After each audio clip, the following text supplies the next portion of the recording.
90s. So I was like, oh, I love this game. It's one of my favorites. I'm so excited.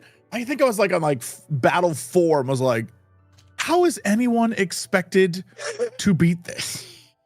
What the hell? So I was like, I guess I gotta grind. And then I forgot even grinding is like, oh, bitch. I'm like, what? So it's been a treat. I was like, I'm just gonna play Yote. I'll be fine. I was 3 days in and I had to rework the whole team. I was like, oh, because I'd never played the game before ever. So I did Tactician Blind. And I was that's a fool, Sharon. Oh, it was brutal, man. It was people are like, are you going to be just doing like 2 battles a day? Is that what's going to be happening here? I'm like, no, we'll get better. But yeah, fucking hell. As soon as a summoner comes. Like in my mind, I remembered, oh, you have to unlock jobs. Yeah, of course. But I forgot in order to do it, you have to level up. So it's just grind after grind after grind, which is like not my vibe. But I was like, and you can't grind until late game.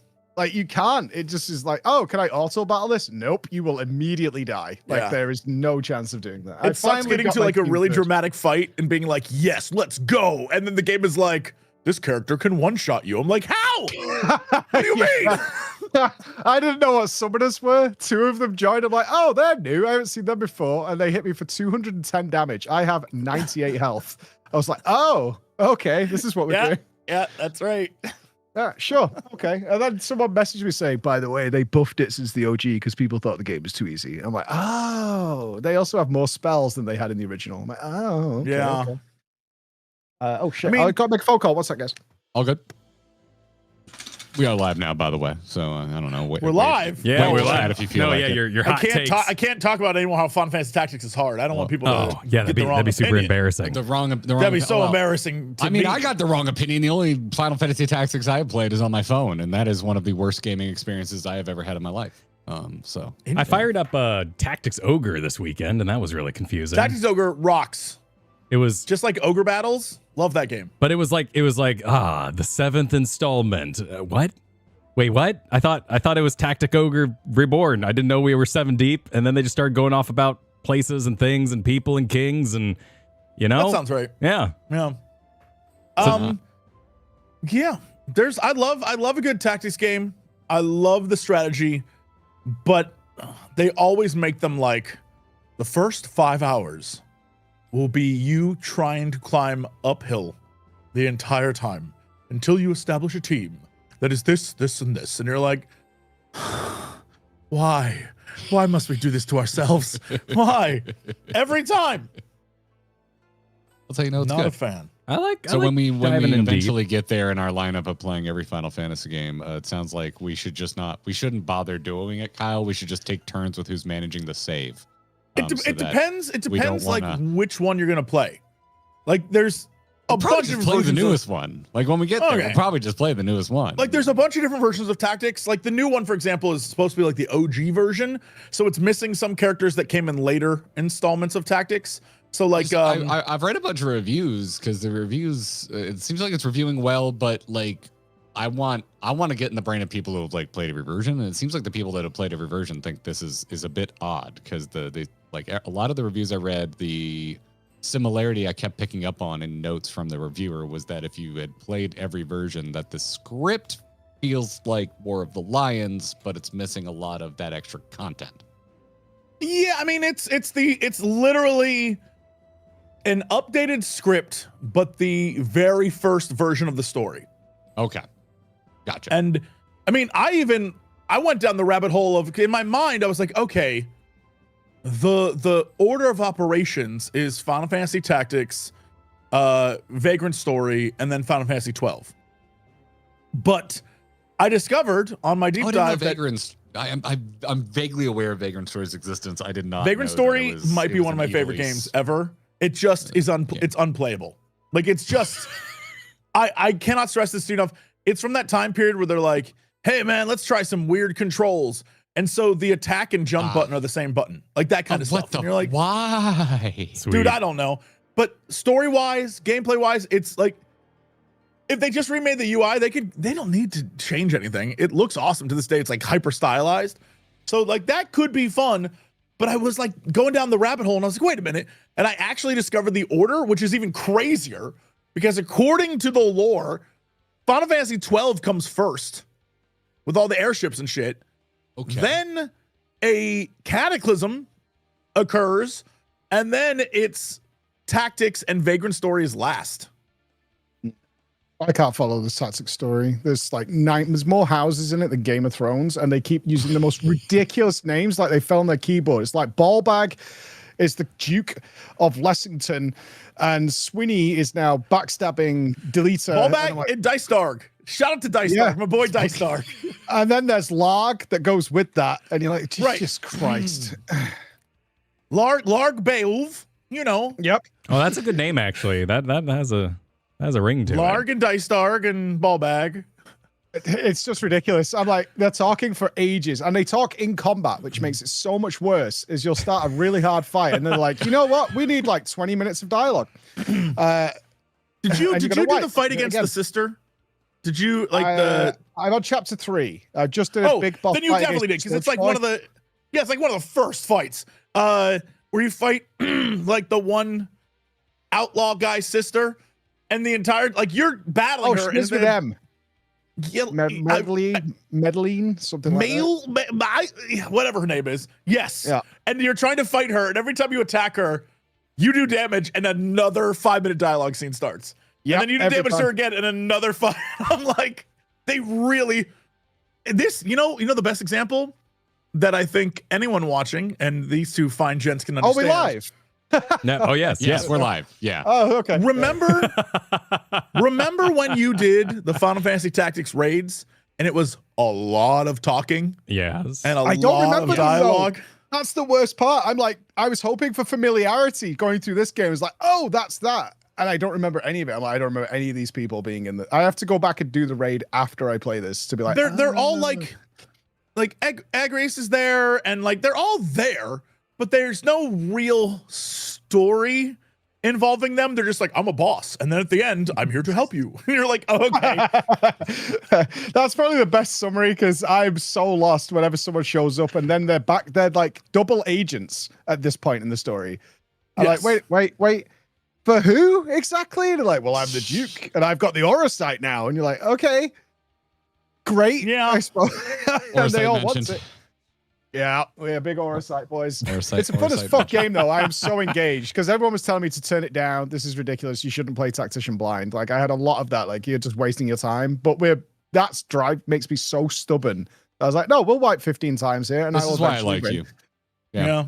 We're getting there now. I've got a solid team now, and now it's pretty good. Now it's Every time we come out of one of these roundtables, everyone's like, Garrett, I'm surprised you and Mike get along. You feel like you're always on the opposite end of what you like in stories. I'm like, yeah, but he's all about malicious compliance, and I respect that. Yeah.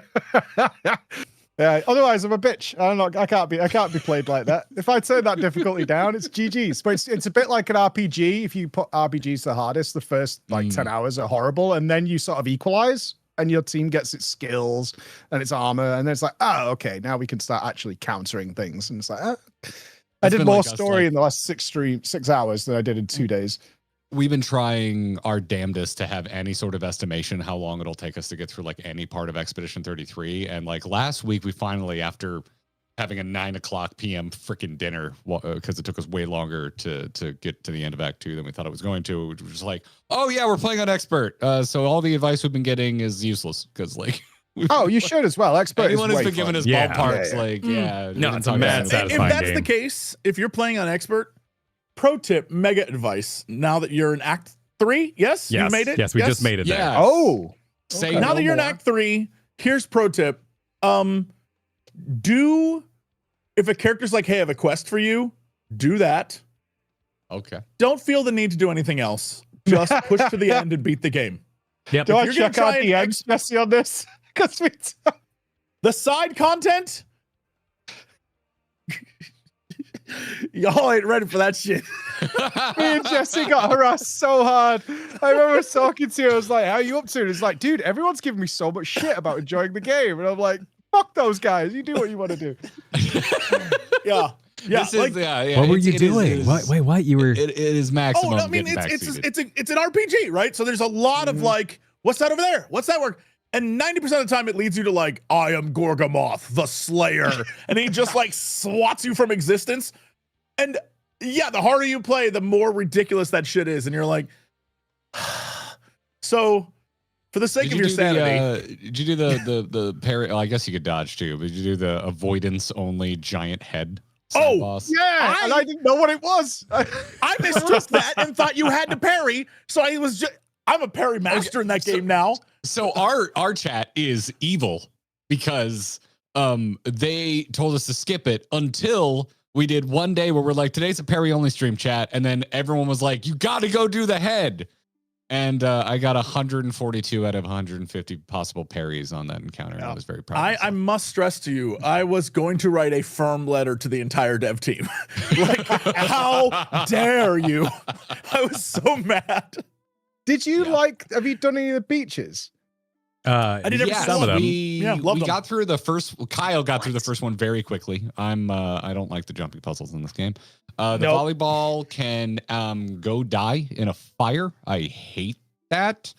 And then I found the other. Well, I don't know. Actually, I don't know how many there are in total, but I found a third one on my. I have a solo save because my wife wants to see this game, but she doesn't want to play it herself, and she would rather experience it in silence and not with me and Kyle doing silly voices. So you can cry together. Right. Yes. Yeah. So I found that in my solo save with her. And she got invested. She's like, yeah, what's at the top of this insane jump puzzle? And we lost an hour because I made it really close to the end and then I fell. And then I wanted to throw my controller at her television. And I thought that she would be mad if I did that. So I stopped. I hate those beaches. That jumping puzzle in particular. The first log is the hardest. That hitbox is so weird. And the camera doesn't help at all. And I was like, this is just infuriating. Whoever made this is an asshole. And then there's all these posts like, oh, they made it intentionally kind of janky because that was old school style. I'm like, that's not fun. Like, it was old for a reason. And then we made it better. We improved on this shit. Nostalgic. Yep. Oh shit, that's funny. All right, well, we should get into it. Let me oh my god, I've been recording this whole time. What's do a break there? What's the date on everyone's completion? Like, when did you guys do 7.3? I think you were most recent, Mike, right? Yeah, I'm sorry about that, but no. Shit got no, wild. We get it how it is. Like, I'm releasing FF at the same time as WoW and the race. I'm like, bro. Everyone, I mean, everyone was accusing you of favoritism and clearly enjoying World of Warcraft more than Final Fantasy. I was being paid for one of them. Sounds like favoritism to me. How could this happen? Someone's gonna judge you. I'm not. Influence. I think. What was it? Our first one of these, you were like, you dudes need to go faster. This was way too long after the fact. So we're paying you back now. So you can remember what we've forgotten. Yep. Well, last time we did it the first time we did it at the race because it happened again. Oh yeah, that's right. Yeah. Wait, but this time neither of us had time to even play it at the race. It was that intense. Yeah. Grinding, we would like to be paid for this too. I'll go cast some WoW. I'm down. I'll play something besides hardcore. I think you got the stones, do you? You got the guts. Yeah, I think he's coming for you. He's coming to take your spot, Mike. It's Hey, I thrive on shots. Stubborn mode's kicking in. That's not what I want at all.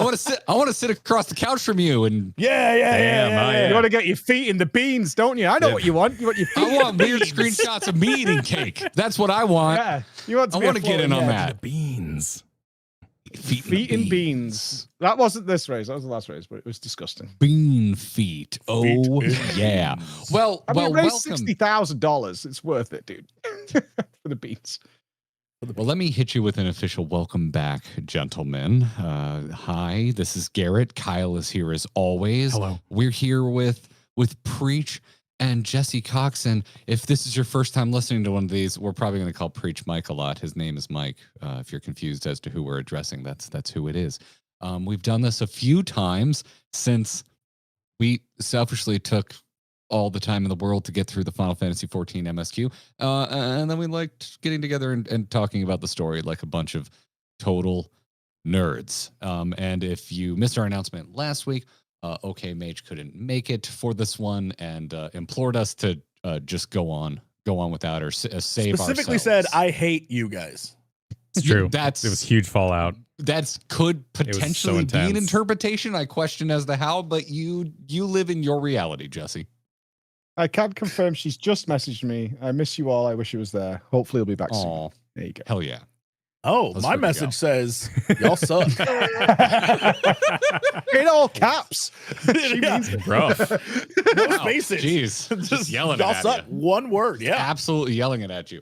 So ground rules for today. We are here to talk about 7.3 MSQ. We are going to spoil the ever-loving shit out of Final Fantasy 14. And for the non-Garrett and Kyle individuals joining us today, we will not be talking about Expedition 33. And you are only allowed to talk about Final Fantasy 1 through 3 in addition to Final Fantasy 14 because we have finally beaten those games. Oh yeah, that's right. Yeah.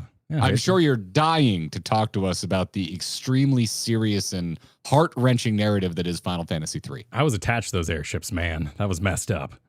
Is 3 Kane? Is that 3? No, it's 4. 3 That's is 4. the random bullshit go followed by next random bullshit go and eventually ends with the Crystal Tower. It was Crystal Tower. Yeah, it was the. Oh, I know that song. Oh, that's Graha's That's literally theme. the end of the game. There's 90% of other things happening before the Crystal Tower. Yes, the one where they dangle the Dark Knight out in front of you for half the game, and then he's. And then they're like, sorry, you don't have the swords to Yeah, use sorry, this Ninja's job. better Why than this anyway. Why stop at 3? 4 is incredible. It's like, We're going it's to. like maybe number 1. Expedition 33 We're got in going the to. way. That was Expedition our- 33 we got were, in the we're way. on our Yeah, way okay, up the okay. numbers. Oh, you did Final Fantasy 3, so the 3 street. Yes, we just just wanted wanted to add quickly another bring this 3. Yeah. Yeah. 30. Yeah. Yeah. Galaxy It's a Brain marketing, sign. you know? It's a really the Final Fantasy 3 sequel is really weird. The tech got incredible. Suddenly it's voice acted. I don't know what happened, but it was quite the bold decision for a sequel, and I for one really enjoy it. So 100% more toes. Yeah. Wait. That's the important part. What lovely feet. Lovely Love feet. that. Shout out to Minoko, my boy. Just every single, can't believe he says the that. most important fight in the world. What lovely feet. Just calm down, man. I'll do it at the end of Act 2. It was Anyway, wonderful. It was absolutely freaking wonderful. This is Dawntrail 7.3, the Promise of Tomorrow. Yes. Ooh, So So we've all beaten it. One of Yes. us very recently. The other 3 of us may have had to rewatch a massive portion of the MSQ to remind themselves what actually happened in 7.3 this morning. Well, let's start with our most soul-crushing moment, shall we, ladies and gentlemen? Oh. I can't believe they did it. They took a risk. They took a gamble. And we ended in tears. My boy Geode. Oh, yo. My boy Geode. I have a note here. I pulled up my notes from when we originally played this, and my note is suddenly Geode is important. They really tried. I couldn't believe it when I was playing. I was like, okay, this guy's so doomed. Why else is this happening? Right now? When they did the had live letter audacity. when they did the live letter and I saw Geode on the key art, I'm like, he's dead. It's over. Yeah. This is not a red flag. This is a red shirt. That's what this is. You know, I got a lot of memories. That guy might as well be beaming down to all those locations. That guy was. It was so. It was not good. Me and Shale got a lot of backstory, you know, about everything, all our big emotions, everything we've been through. You know, it's tough.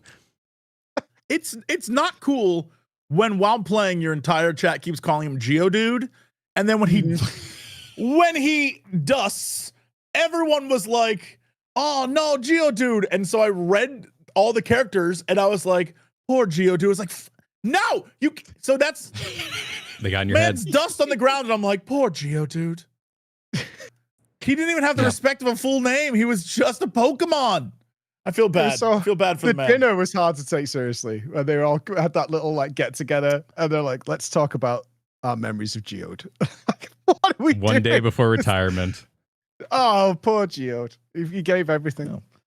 Poor Geodude. I thought the Shale, like everything about Shale worked really well, though. Like even though Geode was forced into the sacrificial limelight, the rest of the surrounding bits there worked pretty decently. It was written really Yeah. well. It was just Well, I didn't really care like his about the death guy. scene too, which I didn't think was going to land for me, but it's like there's just like a lot of good direction this patch. I mean, it's been kind of happening since. I mean, the in-game camera work has always improved, pretty much like patch over patch, expansion over expansion, and Dawntrail's no different. But like 7.2 and 7.3, I feel like they really pushed their production values in terms of just like what they're doing with their virtual camera. So yeah, like we were heading into this and I was memeing on Geodude. I'm like, or Geo. Damn it. See, told you, it's in your head. And I was just like, Geode's gonna die, and they're gonna do the thing where they either make us care about him right before he kicks it, or they're gonna demon slayer it and try to make us care after his story's already over.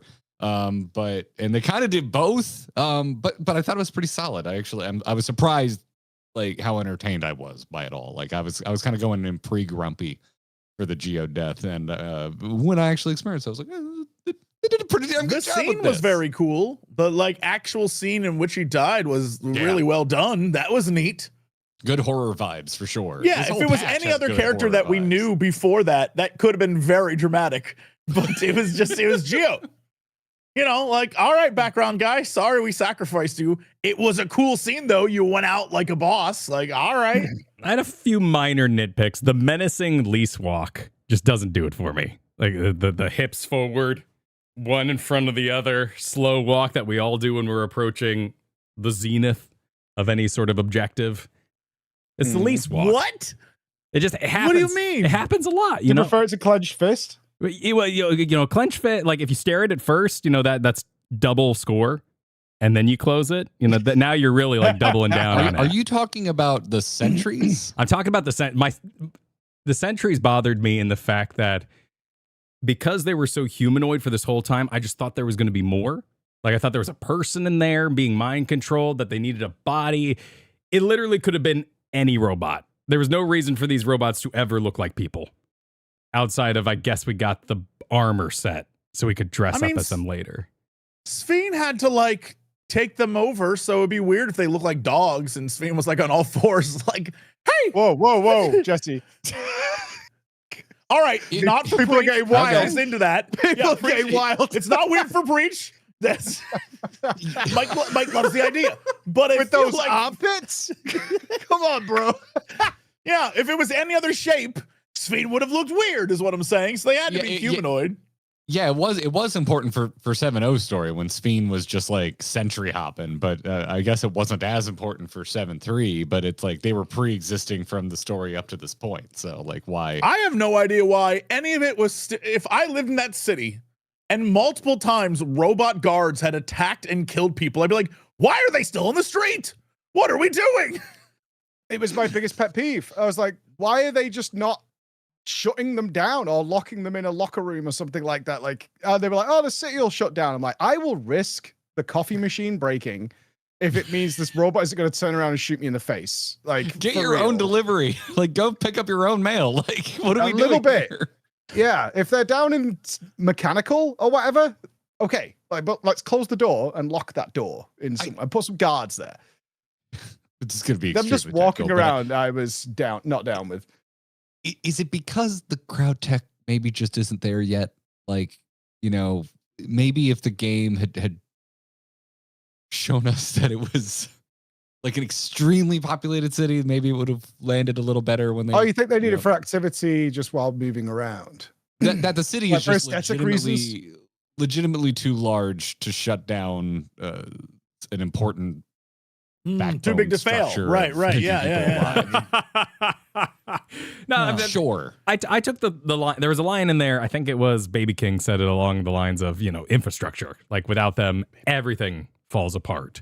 So when they were still there doing their jobs, I just didn't question it. But with them, everything falls apart. Yeah. It seems like a lose-lose, kid. Yeah.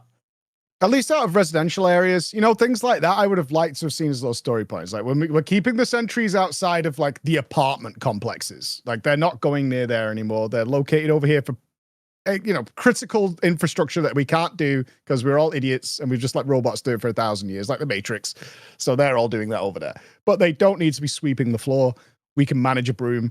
I would have loved to have seen a touch like that because it did make me feel uncomfortable running around. It's like, why are these guys still here? Like, this is really weird because this would not happen like this if they were even potentially going to take over. I was fine with it for the most part. Like the game did its best to kind of explain why, and also it's just like, well, Calyx is there the whole time, and he probably would have stepped in if we tried something. But I kind of agree too, but I went the other way with. There were multiple times where I'm like, why aren't we just cutting the heads off of every single damn one of these things we see as we walk through the city streets? Like, just vandalize these things, break them. Well, they're you know, maybe they could kill you, but they're basically a city bike. Like, there are. I mean, not to jump too far. Vandalize them, break the damn things. Not to jump too far ahead, but like that all did resolve with the blue-black deck that Calyx had made, with his primal being infinitely respawning, because he didn't have any like particular goal. He just wanted to scare the shit out of people so that he'd make them afraid of death, and then he could use that to make his infinite combo. Yeah. What do you think of Calyx? Because I thought he was going away after the last patch. I thought it was like a middling sort of villain that was like, I'm here now, but I'll be gone next time, and certainly not carrying on. But it looks like our boy's going to be around for a little while. Yeah, I had put out I think a tweet the night before, and I was just like, all right, here's my death pool. Here's everyone who's going to die. Here's everyone who's going to live. And I did have Calyx as this dude is gone and done with, out of here. I was surprised he's still kicking. I'm not mad about it though, because I think he's a pretty damn effective villain, and we've only had 2 smaller patches of actually hanging out with him.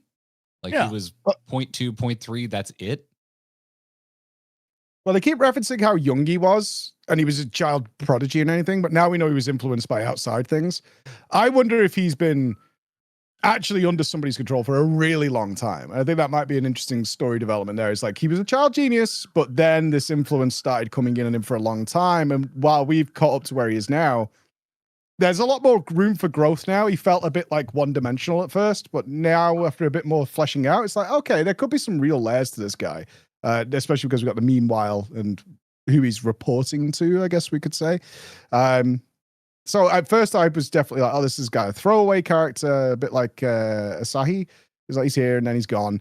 But now there's like, oh, this is going to lead. He knows much more than he's been letting on. Or he knows what he's been told. And that's enough to motivate him, like a little puppet on a string. Right, he knows the summoning, and they did the whole, who teaches summoning but Asians? We all agree about that. Okay, moving on. I feel like there's a kind of a 50-50 chance they either keep him or get rid of him for dramatic effect. Like they could very easily, while I think his stock is high and I think we could take more of him, there's a good chance it's going to be like, our Winterers are badass, and they kill him. Bam. Moving on. One-upmanship. I don't know what he's not real. He's a digitized boy. So I keep trying to think of like, okay, what is the threat level of this kid? In a world where everything's digital and digitized and robotic, sure. But after that, what 99% of the world is like, we've got swords and ride on horses and we love, farming and crap. And then this kid's like, don't worry, my robots will defeat you. I don't know where he as a character goes. I'm very interested in that, because I don't know what threat this person is, other than I'm the brains of an operation, which could be fun and cool, but I don't know. I have no idea what this dude's like. I love him as a villain. I think as a character, super fun. I love the voice actor. I love everything about it. I just don't know where we go from here, because he's a very specific threat for one area. And then after that, what does he do? It's like, I don't know. Do you not think it's going to play into, what's Wuklamat's brother called? Implementing that tech across everywhere else? Because he's been doing that in the background, right? He's trying Electrope? Yeah, he's been trying to introduce that all over the place, which is kind of giving Calyx potentially some routes out of the door. That's an interesting thought. That's a solid question. I absolutely don't know. There's signs of electrope thingies in different parts of the world, but most tech is Magitech, and Magitech is like basically just, we run off of glowy blue fuel. And it's, it's not like electric powered. No. Which I'm sure is a weird, actually, Calyx is very much about electric powered vehicles. While the Empire is very fuel oriented. Yeah, I don't know what he would do, but I'm interested to see how they kind of make him fit into it. Obviously, the winter thing is probably, they've got schemes and shenanigans, but as a guy, as a villain, as someone who now has a reason to be like, I hate you, warrior of light, What's he up to? Like, what's he gonna do? Because again, I think we got a very fun moment that was well deserved and needed of like, y'all ain't nothing compared to me. And then you just like wreck everyone. And there's the moment that I think really stands out is you mentioned his like master plan during that moment where the entire room was filling with like black smoke or purple smoke or whatever. It was Miasma. oh shit. And then your character's just like, this ain't nothing. That I was like, hell yes, let's go. They don't even know me like this. And I think that, yeah, he's awesome as a villain, but also, yeah, I don't know what he's gonna do to us. I'm like, you're a computer program, kid. Like, what do you? Come on now. I feel like they're gonna Xenos him. Yo, if he gets in a body, I would love that. I would be so happy. Multiple. Yeah, well, that's what I feel they're gonna do with him. Like based on what you're saying, it's like this kid is gonna keep jumping around into more and more ridiculous fucking things until he's like, yeah, like what if they gave pussy. him like what if they gave him like a giant robot, like something that like absolutely dwarfs maybe an entire zone, and you could call it something that like harkens back to where he's from. Like, I don't know, maybe Alexander. Old. Try that on for size. Yeah. Oh. we've done Alexander twice now. Yeah. Although we've done 'cause Diablo they've three never- times, or Diablos they've- 3 times. So They've never brought back beloved massive structures much later in the game, from earlier in the game to great effect. Yeah, there's never been a return to any massive structure that involves time travel that, you know. that'd be it's never- stupid. We should never do never that. That'd be ridiculous. Really.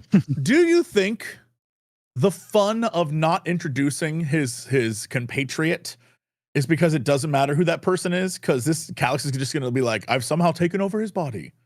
That would be interesting to have a little tiny whiny kid be like, I am now Ascian powered. Let's go. Like, that could be a thing. I don't know. Yeah, there's more to him than meets the eye. I think maybe his introduction was a little weak, and then when you actually like get going with him, you're like, oh, okay. There's more here that can last a little bit longer. Because I like longer term villains. I don't like story of the week X-Files villains. I don't think they're very fun. Well, I think they need The minute him. I knew that he was like 100% going to stick around, there's no way I was like, he's dead when the end of 7.3 happens. And the reason I knew is because there's no way they invest the time and money into giving this kid his own theme if he wasn't going to stick around. He's got a song. Geo no. didn't have a song. The meta knowledge. Geo needed a theme. Oh, that was really about good- I never no. really Geo thought didn't about get that a way. song. Ah, it's not even names wait. anymore. Hold up. What if it's like the Winterer song though? Like it doesn't have to be Calyx's song. That's true. What if No, that it's becomes Calyx's song. the It's theme song 100%. for It's a good the song. Winterers? No, that's they gave that man his own theme. I hope he sticks around And, just so that we can get more of this concept primal, because it's all well and fun to keep meeting gods and killing them, but I kind of preferred this like death as a concept, fear as a concept. Like, can we summon just instead of the god of anger, let's just get anger in the room. You know, how many gods are angry? Like, let's combine them all together into a pile and see if it can kick the Warrior of Light's ass. It was probably my favorite part of Apparently the not. Soul Dane patch. Like the reveal at the end. What, it was Necrom? just like, yeah, I designed a primal and I fueled it with the fearful prayers of the masses. I'm like, okay, sick. I just loved it. I don't know what your experience was, the two of you. I imagine Preacher had this, like when that music kicked in, I was like, let's go. It made me it was such a Final Fantasy IX flashback. I was like, yeah, oh boy, we're doing this. And I imagine it doesn't hit as hard when you're like, I have no idea the context of any of this.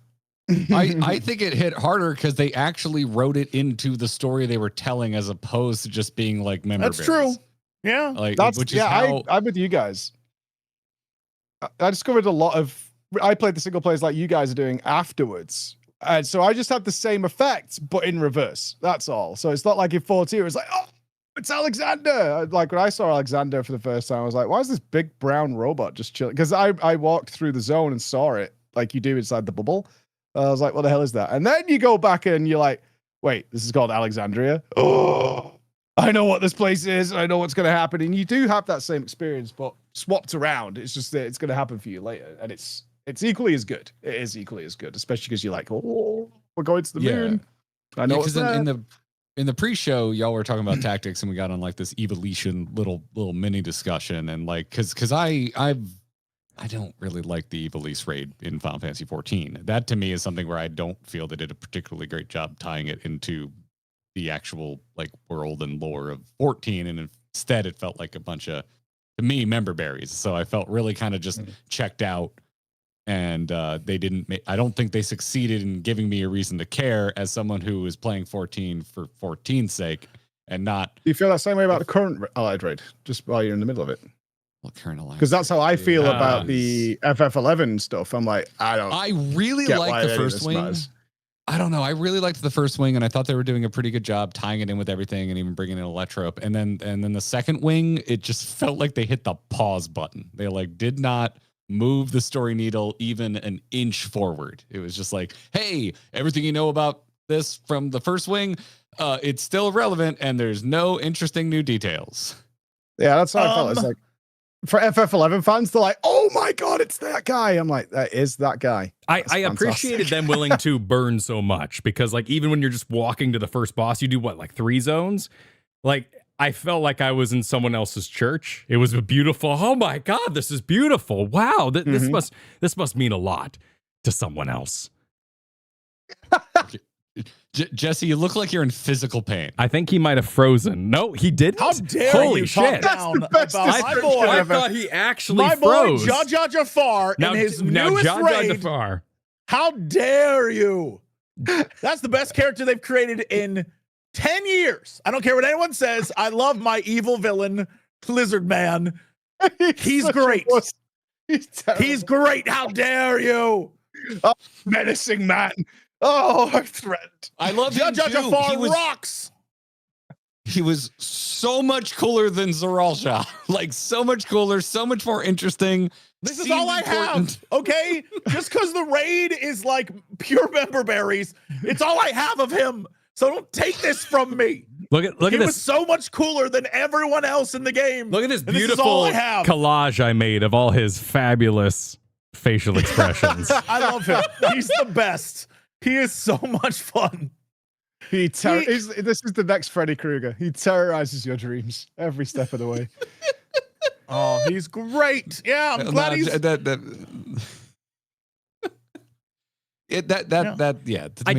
me that's fine. To me, and every other time they invoke Evilise, I think it's pretty damn well done. Like I think Boja does like a really like a much better job of kind of integrating it into the world of Final Fantasy 14. The difference I think is that the Evilise Tactics raid is like, hello, we're a troupe of actors from Garlemald. Look at us, and we're going to do a story and we're going to take you on this adventure. At least they tried to frame it. This is very much along the lines of Nier, where it's like, hey, there's a portal. Go in there. That's crazy. That's weird. Anyway, kill that. Okay, bye. And they aren't even taking time to explain it anyway, and it literally is. Like, while I'm enjoying it, I'm like, oh, I remember the twins. Oh, that's fun. Can't wait to fight these guys. There was no contextual story reason for any of this other than, man, Jar Jafar is up to no good. We got to stop him. That's it. Look, it gets it gets out of its own way, and I appreciate that, and I appreciated that in the Nier raid, because I was going into the Nier raid terrified after the Evilise raids. I'm like, they are going to bend over backwards and force feed a bunch of nonsense to me to make this try to work in its world, and it's not going to land. Instead, they're just like, it's an isekai. It's fine. Don't worry about it. It's true. I just loved it. I love the Nier raids. The Nier raids are freaking sick. He was doing Omega again, and that's the issue. Like he's digging through a game he found to pull out assets to make his own video game, and it's just theft, you know? Like we already saw this happen once. That's really it, but they also keep hammering home, and I get it. I get that's the theme of this expansion, but like even in this raid series, like what is to live? If I am but a construct made of electrope, am I alive? And it's like, dude, I don't care anymore. Yeah, sure, you're alive. Like, I think someone even says that in the story, though. They're like, does it matter? And like, yeah. It's like, I don't know. Yeah, sure, man. It's the elf guy. Are you happy? Great. Yeah, like, I don't care. The elf guy. Gods to kill. Yeah, the elf guy was really when they kind of tried to drive that home in an emotional way. The head of the funeral What was his Gaussen. Gaussen was the target of all my ire. Anything that like kind of minorly annoyed me in Dawntrail, it got distilled, packaged, and placed inside Gaussen. I hate that guy. What a useless character. I feel like we got less voice acting in 7.3 than 7.2, and 25% of it was wasted on that dipshit. Good old Gaussen. He's doing his best.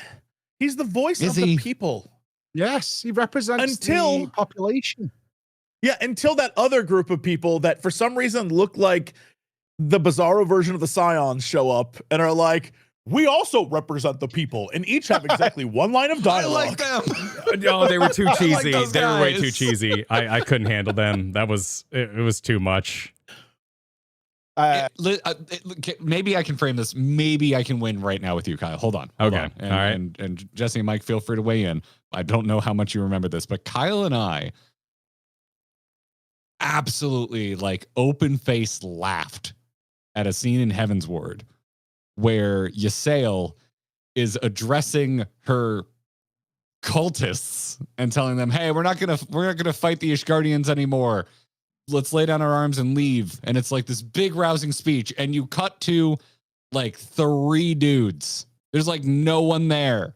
She's giving a talk to the masses, and there's absolutely nobody there. I don't Because remember that's all they could handle. It was on the PS3. Yeah, I probably limitations. forgave it at the time because Yeah. they just couldn't do it. So- Yeah.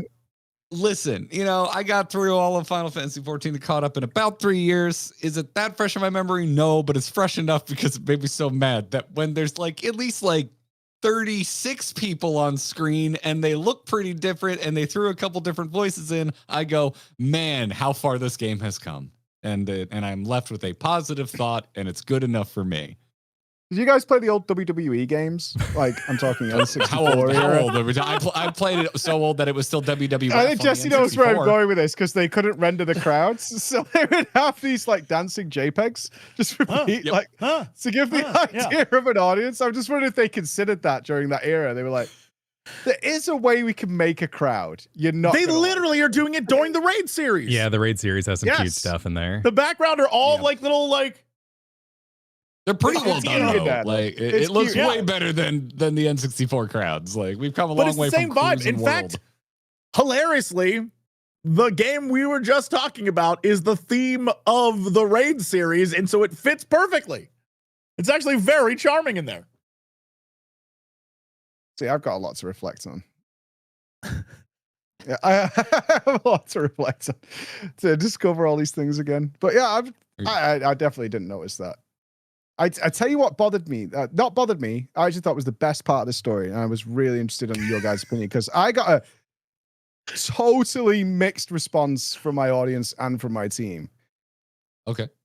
The memory return to people, I thought was really recklessly done, and I was objectively horrified as to how gung-ho they were being of like, oh yeah, we'll give you your memories back to the people who'd had their memories taken, automatically.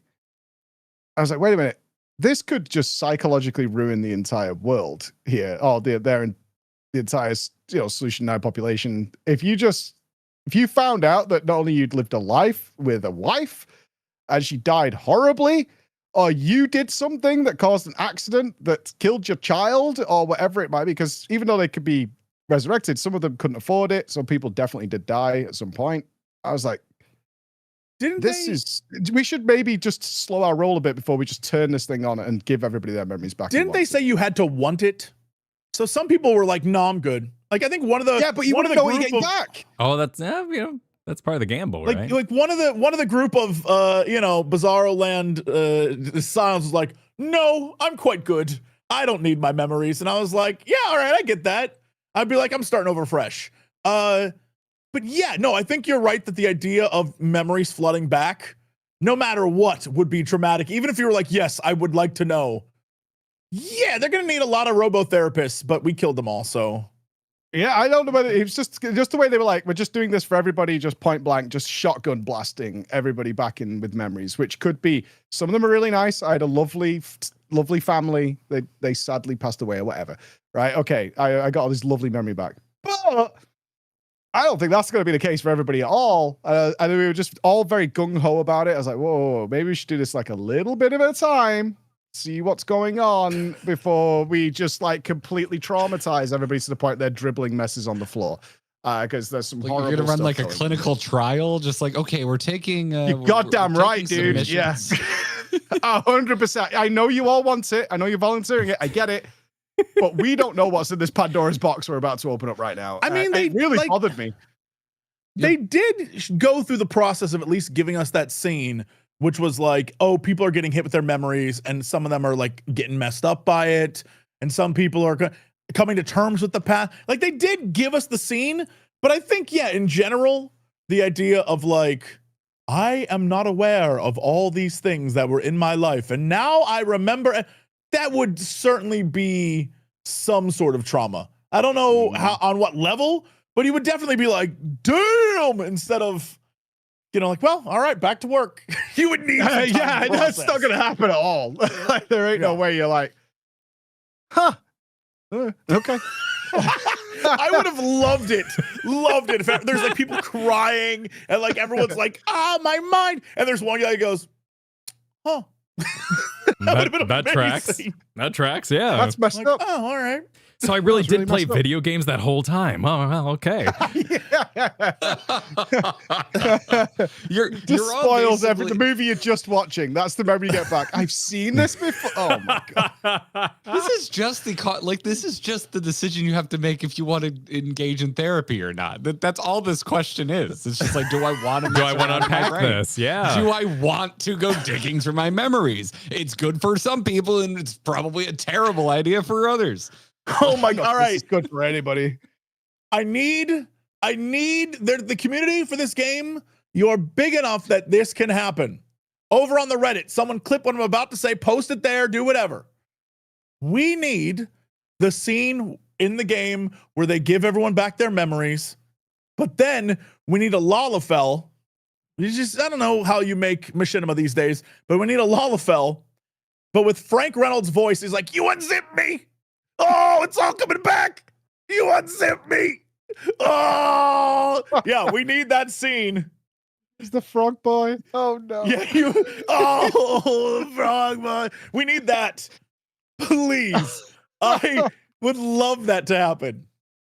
Oh, God. I was a little frog boy. I closed it all out. You unzip me, Doc. Jesus, it was one of the most horrifying parts of the story for me. I was thinking, no matter more I thought about it, I was like, this is awful. We should stop right now. Like, we should not push this button. Let's just give it let's think about this just for a minute. There's really bad stuff in here. With that said, big shout out to them being like, F it, turn back on the lights. I'm so happy that zone has music and sound and lights now, because I still have to do my fates in there. And let me tell you, that place, I was like, this is the most depressing zone.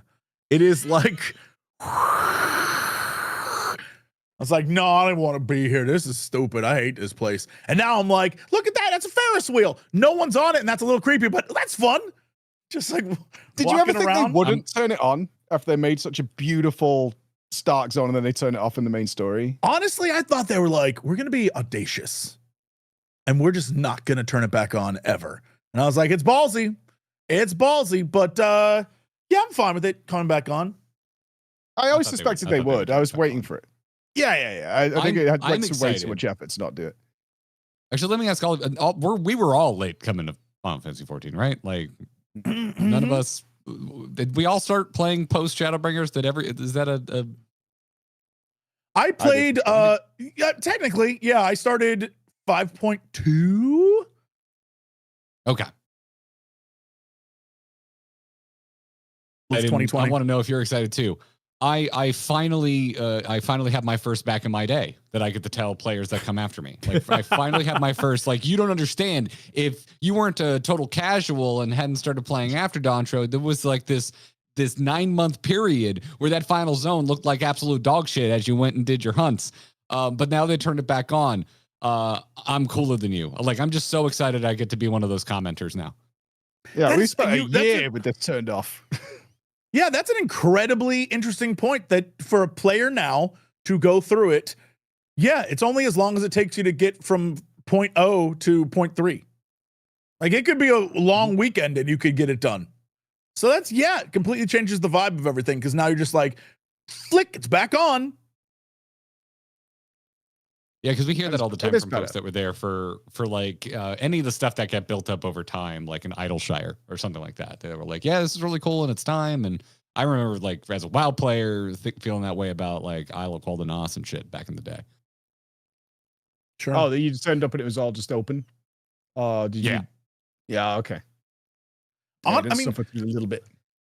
same thing with the new planet. I was really excited to get there day one because I could see it not. Look, the Genova server, they're like little crafting gremlins. It was within hours. It was like, we're already at max. Don't worry, dude. I was like, what the hell? So I'm glad I got there early to see it not completely covered with buildings. And that was really cool. And now it's this amazing facility. I'm like, all right, well, for a brief Is it better than the moment, first it one? was- I couldn't go back after the first one. I only It did for is, an afternoon. I mean, like if you don't like crafting, then there's, you know, it's the same thing as Ishgard, where it's like, yeah, there's fun little things to do, but if crafting isn't your jam and you don't like doing mini games in order to get crafting rewards, then like there's no reason to do it. But you know, it looked neat. It's a very cool, incredibly weird world, and I'm glad they went like, yeah, no, we're gonna go to this planet. And it's gonna be strange looking, and that's enjoy. I have no idea where that story is going, but I think it's cute that we're kind of going out there and, you know, we get some very interesting space gear. Like the new outfit just makes you look like an X-Wing pilot if you paint it orange. So I'm like, this is cool. I'm not upset about this, but yeah, I don't know. There's no reason to do it. Yeah, the gameplay was just lacking for me when I was over there. I was like, so we are just sort of like herbing. So, okay. Yeah. Yeah. It's just a really quick way to level up your crafting and gathering skills. Yeah. Which That's I'm not even going to hate. I got all of them. Everything's at 90 or 100 right now. So I'm feeling like, yeah, we did it. Oh, you're one of the cool kids now. Mm-hmm. Yeah. But it's actually crazy easy to get levels there. So, yeah. I wanted, I thought when we saw all the robots and stuff, you know, in the previews, that it would be slightly different. Like, you're still going to get the levels, that's still all there, but we're going to do this really cooler thing on this custom designed world to do it. And then I played it, I was like, okay. It's the same thing. And then you have the weird ones where you have to swap professions. It's like, well, this one only requires fishing, mining, and something else. So you level them all. That's the point. You want everything. That's absolutely it. And then you play random games where you spin a wheel and maybe get a good prize. But next time, Big Gamba, get in there and you can you can get something better. You got to be in it to win it. Anything. Yeah. I haven't won anything good, but I've won the exact same glasses about 12 times. So it's the dream we all hope for in our MMO. Yeah. Get those bags of stars. I liked how social it made it. Crafting it doesn't set my world on fire, but like I've crafted in a lot of MMOs. I have yet to play anything where it was just like, let's all go just like hog wild foaming at the mouth, crafting together in the same area. And I thought that was really neat. And you know, it made it feel like an MMO. So in that way it was unique. It was cool. I'm also with you, Jesse. I think the earlier you do it, kind of the more of a you feel a little invested in what's going on. Yeah. It is. Yeah.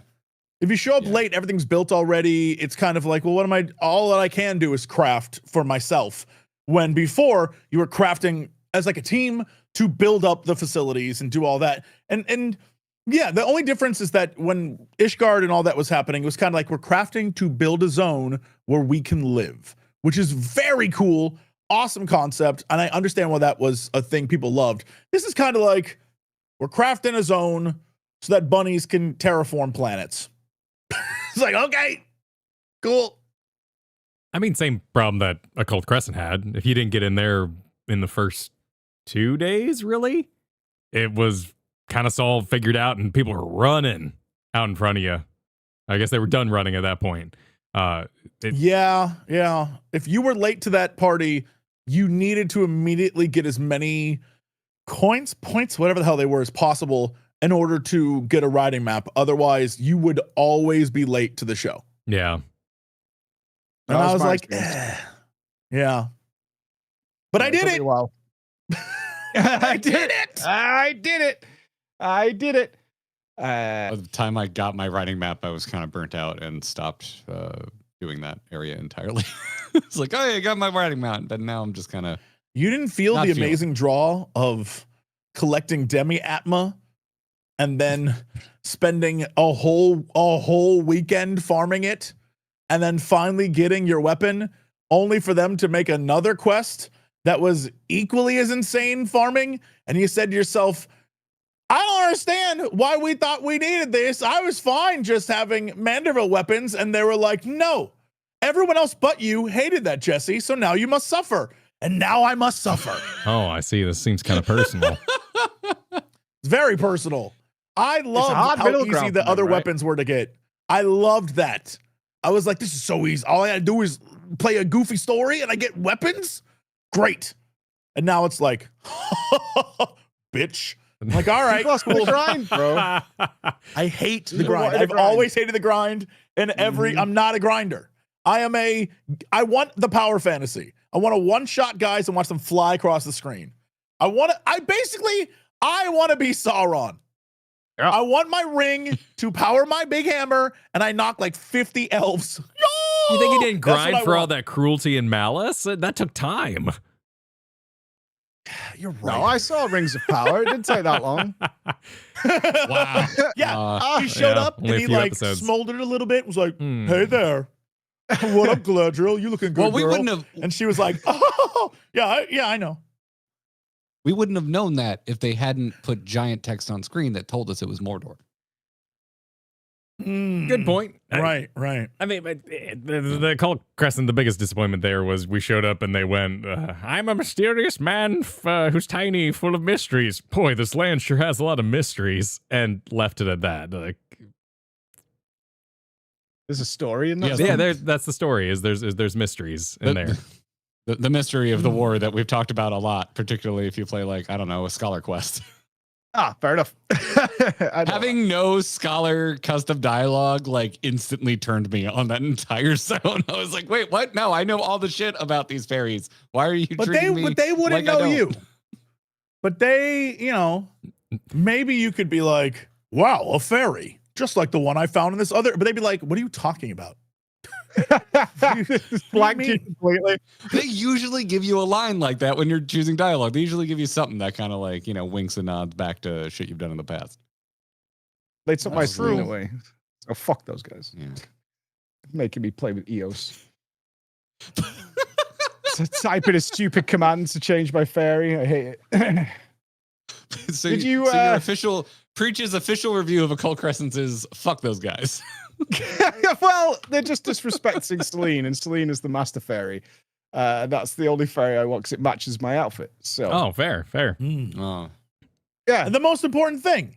No, I get it. It is.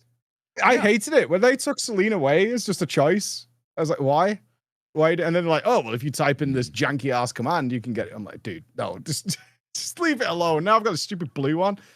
Sphene stands are the best every step of the way. It's literally the first thing I do when anything resets and they change it back to EOS randomly. It's only happened like twice. It's the first thing I do. I don't even move my character. I'm like, we're fixing this. This is not going. I can't play this game with this. I'm about to accuse you of pandering to the audience to how many people are cheering you on YouTube right now. Oh no, they know I'm telling the truth. They have watched me do it many times. I will Google that command before we do anything at all. I am not playing with EOS. There ain't no. I don't even know why, really. It's not like Sphene did anything for me. I just always had Sphene. I think I chose it on day one. I was like, oh, I prefer this one. And then they took it away. And now, again, stubborn Mike has kicked in. I will not saying I will do anything to the game if they ever take it away to make it appear. Leave it in. That's all I'm saying. There's got to be. Go ahead. No, please. I was going to rip us out. Why did I say it like talking about? That's so uncomfortable. I felt so uncomfortable. Oh my god. No. I'm sure what you have to say is super important. Why did I say it like that? That's rough. You're like the verbal equivalent of pinning me up against the wall. Oh no. Get your little words out. Go on. Jesse short Garrett theme. Oh my God. No, I was going to rip us out of everything we were talking about, bring us back to the MSQ for two selfish questions that I want to know about before we take questions. Which Oh, is, yeah. I've not even got anywhere here. I've got a list. got one too. Yeah, no, Okay, we got all right, lots go. to talk about. Oh, then Kyle, please Oh, go ahead. If you wouldn't mind yeah, sharing. gameplay, puzzle room, how'd it fall for you That guys? was going to be my thought. Okay, all right, cool. Same brain cell. Yes. Loved it. I like puzzles. I like puzzles in my MMO, and I like. It wasn't difficult. You just had to read and then use your brain for 2 minutes. And it was so obvious the people that didn't read because they were on Reddit being like, it's too hard. Does anyone have a walkthrough? And I'm like, y'all just needed to like use your brain for 6 seconds. It wasn't that hard to figure out. Did anyone For else? Ego. Wait, do you have something you want to share? Did you have a tough time, Mike? No, I didn't. I'm just viewing. But yeah, I loved it too. I thought it was great. I was like, this is way more interesting than just like go to the shiny thing in the corner of the room. Like way better. But I was at Gamescom recently and I interviewed the quest designer for WoW. And I was like, hey, why don't you do something different than 2004? For, you know, I've collected a lot of bear asses. And the opinion was like, we try, people hate it. And so this is a big risk. In their defense, they have tried a lot of weird stuff, and people, and I include myself in them, someone who's played WoW since vanilla, have hated it. The vehicle shit in Wrath is my favorite expansion. I have to constantly remind myself I wanted to murder that jousting pony. Like I never wanted to get on that thing again. And then everyone forgets because Shadowlands made everyone so angry. But before that, all we were doing, universally as WoW players, were complaining about getting the turtles to the water. Nobody wanted to do those turret quests. I mean, the thing that's interesting is if you even in 14, A Realm Reborn and Heaven's Ward had actual like, we're gonna do some wacky things with dungeons. Like we're gonna try some things, and it's almost hated by everyone. And so now people are like, everything's just pool boss. That's so dumb. I hate it. Well, I feel like the lesson they learned is very similar to the WoW devs, which is like, look, there are some vocal people who do not like what we're doing, but the vast majority don't read, don't care. They want it to be this specific way, and that's why we're doing it. They want it comfortable. They want that. MMOs are a bit like a blanket, you know, for a lot of people. That's why you don't get many people swapping MMOs. It's uncomfortable, even if it's easily understood. And if you spend an hour or two playing, you'll fit right in. You'll get what's going on. They don't want to do it. And it's awkward if you are a multi-gamer because you're like, I just wish this was a little different. So I just did Midnight. I'm playing the Midnight Alpha. I'm like, yeah. Same quest. WoW, right? Yeah, that's it. Definitely WoW. Is there anything new and interesting here? I'd love to show people like, boy, you should see the puzzles in 14 in Dawntrail. And it was really cool and really interesting. And guess what WoW's doing as well? And the genre is moving forward. It's like, nope. It's even keel as it could be. It is okay. But it is designed with that in mind because people just really, and I think people get hard stuck. And I'd be interested to see what the feedback was. I didn't check the Reddit threads on the puzzle thing. Were people like really, really mad? Like, this is not what I want. It wasn't like this sucks, I hate this. It was like, I can't figure this out. This is too hard. Someone just have a guide. And so people were posting walkthroughs of how to do it. Like, it was needed. And I was like, no. It just told you what to do. You just had to read. It wasn't that difficult. It was barely a puzzle. But yeah, people, I think, just like the idea of skip, do the thing, get the reward, move on. Mm-hmm. And that's a very ingrained in MMO players, is just like, do thing, get reward, go back to guild, talk to friend. If you played those kind of games, it was easy to overthink it and be wrong because you were thinking it was bigger than it was. And that was really the only I did on the floor one. Because it looked like Pipe Dream to me. So I was setting it up like that. I was like, I did the same thing. Yeah, because it looked like exactly like that. And people were like, you're so stupid, Mike. It doesn't work that way. Like, there literally was an image that just make it look like this image. Right. Yeah, I didn't see that because I saw Pipe Dream walking into the room. Like, because I saw the puzzle on the floor and I'm like, I know exactly what this is and how this works. And then I clicked two things. I'm like, go.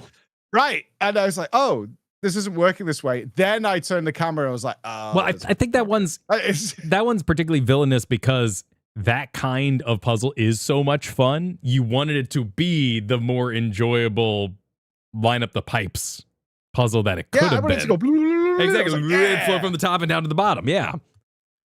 Yeah, just give me blueprints in the next expansion. Just like give me a Final Fantasy 14 quest line where I'm spawning rooms to get where I want to go. Like I want them to get more puzzly, more interactive.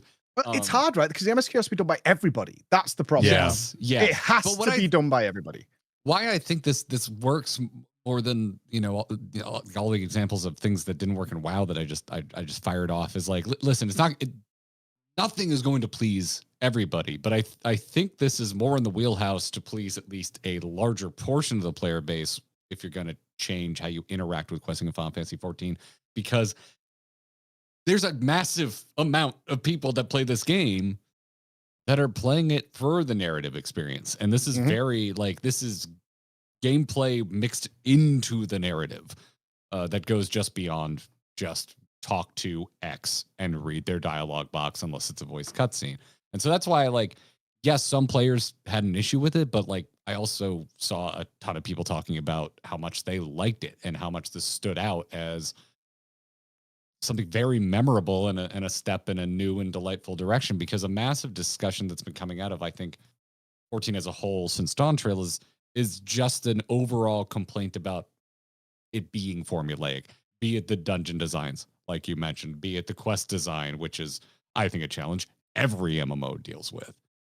Hell, even raiding, although I mean, pretty much every raider I know loves the raids this expansion, and this is the first time we've done Savage, and I had a great time, even if it cost me some of my sanity. Yeah, it's something I've had to work on a long time, behind the scenes as well. And it's totally understandable.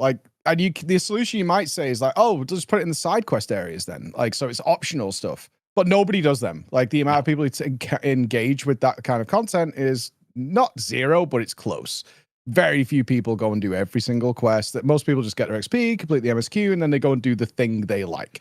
So that'll be, I'm going to go do maps, or I'm going to go do raiding, I'm going to do whatever I want to do, or I'm going to play something else. So they never get any good feedback on this stuff, but inevitably when they do try it, if that causes because it has to be done by everybody, if that point of friction is causing 5% of people to go to the steps of going to Reddit, searching for it, creating walkthroughs and guides and things, that's too much. That's not going to be okay, because that's always magnified by the people who just didn't do it and stopped playing then. And they will have those metrics of people literally logging out at that quest.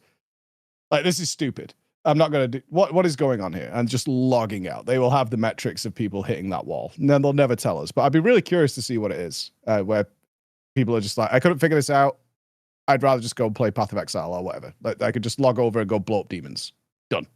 End of story. Did anyone see the news today? Obviously, I didn't find it myself. I haven't even started playing the game, let alone gotten this deep into it. But I saw news today that game Baby Steps has a punishment cutscene if you make it all the way to the end of the game and you skip every cutscene. It locks you into a 20+ minute cutscene that cannot be skipped. I don't even know what it is. Baby Steps? You don't know about Baby Steps? I do not know about Baby Steps. I don't know about Baby Steps. How has no one forced you to play this on stream? I've just done a gaming gauntlet for the last 10 days. Okay, well, this is going to be... I might put this pride on this stuff. Yeah. Does someone get a hold of Bex? Make Mike play Baby Steps. Oh, I've seen the trailer for this. Yeah, I do know what this is. Yeah. It's some sort of really funny QWOP variation. It's from the developer of Getting Over. It's his new game. So excellent, wonderful. Yeah, that's a pass. That's what we'll put right there. We'll just pass on that, and then we'll move on to something else. I'm going to play Yakuza instead. Anyway, do you see what I'm getting at here? Yes. I think we could do something pretty funny with the next expansion for anyone who's out there skipping a bunch of cutscenes. I think that would be really amusing. Some of them are completely innocent. They just want to get to the extreme that night with their friends. And that is the content they want, and then they'll go hit it on their side story character later. They're just here for that one thing. I'm not saying that I'm judging them. I'm saying the game devs should, for my amusement. Should judge them in addition. Yes. How I long don't with a judge big you. puzzle You at the play end it of it? however you want. Oh, you don't get the achievement. I mean, also most people who are skipping things, I think, do it so they can get to a cutscene where people talk to them, rather than I gotta read this thing, I gotta do this. Because let's be honest, a lot of the scenes in that bit, for example, a lot of those scenes of running around, going from room to room to room, not necessary at all. It doesn't affect anything about the play. You didn't get any cool lore tidbits, unless like when you read the notes, sure. But other than that, your character's talking didn't really give anything story-wise. It wasn't until we got the worst locker reveal in the history of locker reveals, we were like, oh no, that's just creepy. But other than that, there wasn't anything in that, because it was just, let's look over here. What do you think that is? What about this room? We need to find the key. And that will just pop up in the corner and tell you, like, here you go. This is what you have to do. But I think even in WoW, people like the cutscenes. No one's gonna be like, oh, I have to sit here and watch this high production value thing where like everyone's acting really cool and it looks awesome. Like this is the worst. Most people are like, yeah, no, this is awesome. I'm here for this. Which I think in 14 is crazy that we had, you know, maybe a 7 out of 10 at best expansion where it's a story based, as you guys were talking about, it's a story based MMO. Why you wouldn't make story the most important thing and spend all your time making like the single, like every expansion, this is what we're doing. We're telling a great story. We're doing a thing. I don't know. It just seems like if that's your MMO, make that the focus instead of, you know, it's like an all right story this time around. I think it's all right. Like, Is that how you feel about Dawntrail overall? It's like their focus was elsewhere. I think it was, yeah, there was a lot of like, we're trying to do a bunch of things. We're trying to establish a new land, new people, new characters, while also bringing back old characters to bring them into this. You have, I think people forget that it started with the Scions. It literally is a battle for Azeroth situation, and I hated that thing they did. But it's like, in Battle for Azeroth, it was like, the Horde and Alliance are at war again. And then as you play it, you're like, actually, it was the battle for the soul of Azeroth. And this is the same thing where it's like, the Scions are now against each other in this crazy summer, you know, adventure. And then that lasted all of one dungeon. And then we quickly moved on to like, we're making Babik Jabil or whatever the hell we were making. I forgot they did that. Yes, that's what I'm saying. They did so much this expansion. And it was like, yo, if you could have just not invited the Scions for the first half, at least, we could have had other characters to learn about and do. There was a lot they were trying to do, and it felt like it was kind of all over the place. And it wasn't until, here's a great example. You were mentioning side quests and what people think. So there's a plot line in 7.0 where it's like the Mamulja and the, God, whatever the tiger people are, can't remember the names right now. They were at war to the point where the leader of the Mamulja literally sent assassins to kill baby Wuklamot. They were crafting countless dead bodies worth of two-headed people. It was this massive storyline. And then we're like, all right, well, we've solved it by food. Moving on. You're like, no, you didn't. What the hell? And if you want to know how it resolves, you have to do the Mamulja Beast Tribe quest, her Allied Society quest. And if you do that, in that quest, it literally, there's a whole, the last, I don't know, like 2 stages of that quest chain are like, we must unite the peoples. Like, wait a minute. So it's saved for not just side content, but like tribal side content, which is just a grind that most people aren't going to do right away. If they I wish I'd known about it, because I found that storyline ending where it did very disturbing. It was like one of the key points I made in my video of the review. I was like, this is really weird because this is genocide. Yeah. And Wuklamot's like, it's okay, we're gonna let it slide, and everyone's like, all right, okay. And it's, yeah, and I think that's weird too that it's in the side thing. And I feel like a lot of this expansion feels the way that I felt about some of the middle WoW expansions, which were like, we're gonna tell you a story, but we're gonna keep it going through, the point 1, point 2, point. And this was like that, which is not the way Final Fantasy 14 has ever really done it before. It's something I've really liked about the game, and was something I really noticed and made me keep playing it when I was like just so over WoW during the Shadowlands period. I like, how many times, Kyle, did I utter the phrase like, "Oh my God, they're actually answering questions"? Like I'm getting chapter ends, which is something I just felt like I never got in World of Warcraft until the whole expansion had run its course.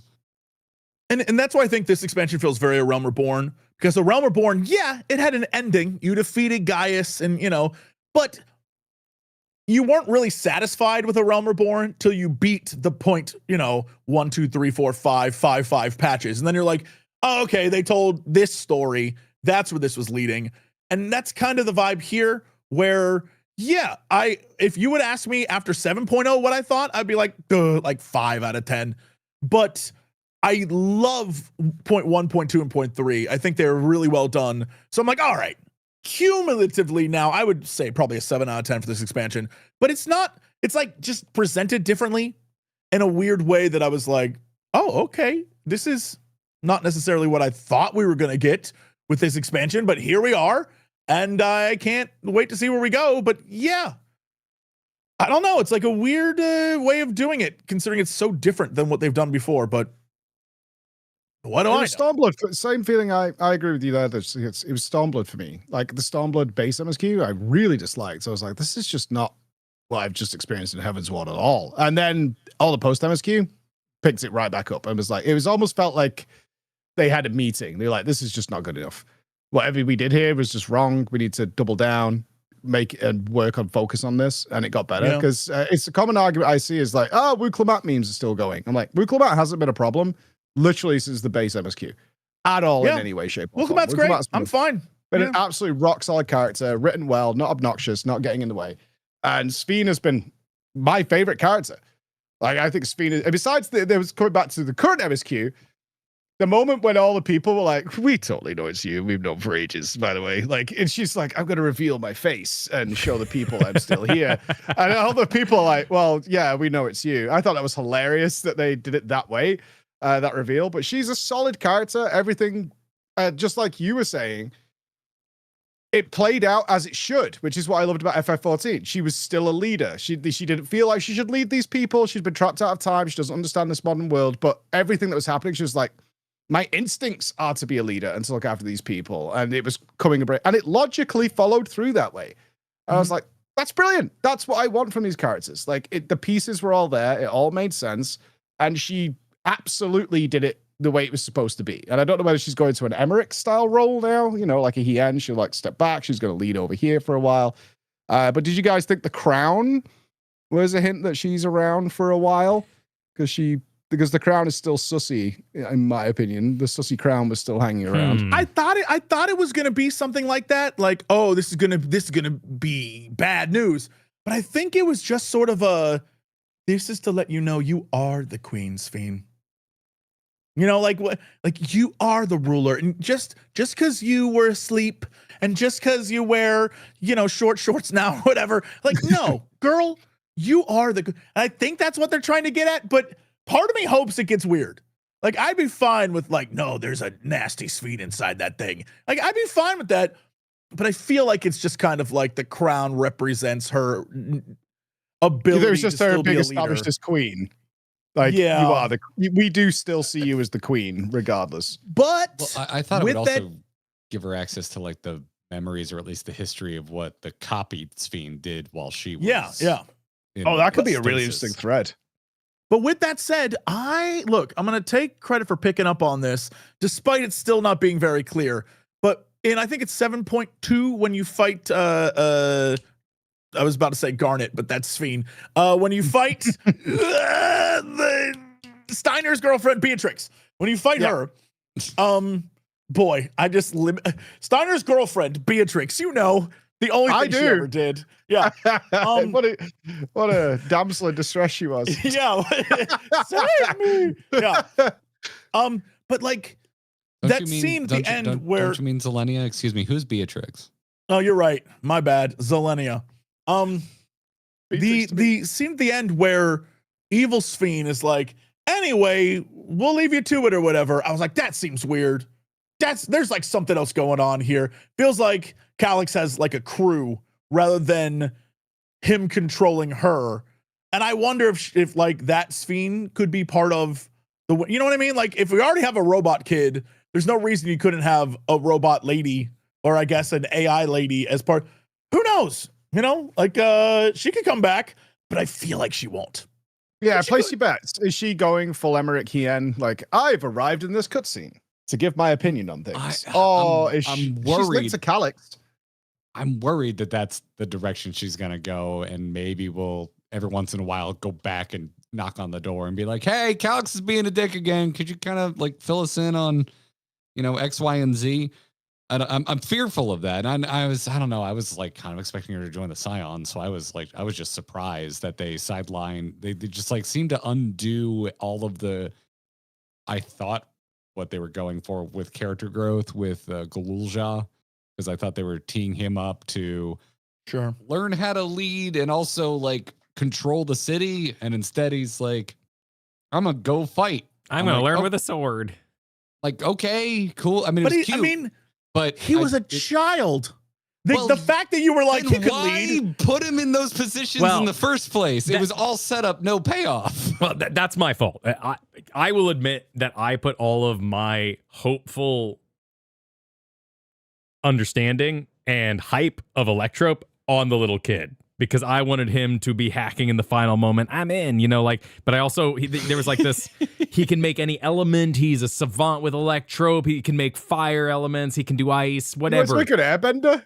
Yeah, I was hoping he would like have Aang? just something to make Electrope really kind of shine for me, because I really kind of grabbed onto the Oriange poster in Shadowbringers and was like, that's a fun system. And the whole, you know, we got the Light Wardens out of it. The thing about this that, I mean, just based on what you guys were talking about, we got like Baby King, we got Wuklamot, we have Sphene, multiple Sphenes. We have, you know, like guys who seem to be far too old to still be alive, who are like, I was there when your father was around. We have multiple lizard men. We have all these characters were introduced, and then the Scions as well. The difference in Heavensward, for example, is they were like, no, we got rid of all of them. Go do this new adventure and learn about new characters. So in Heavensward, they introduce a ton of new things to you, but you don't have any of the other characters until the post-main game stuff where you start to collect stuff again. And this is like, no, you got everyone there.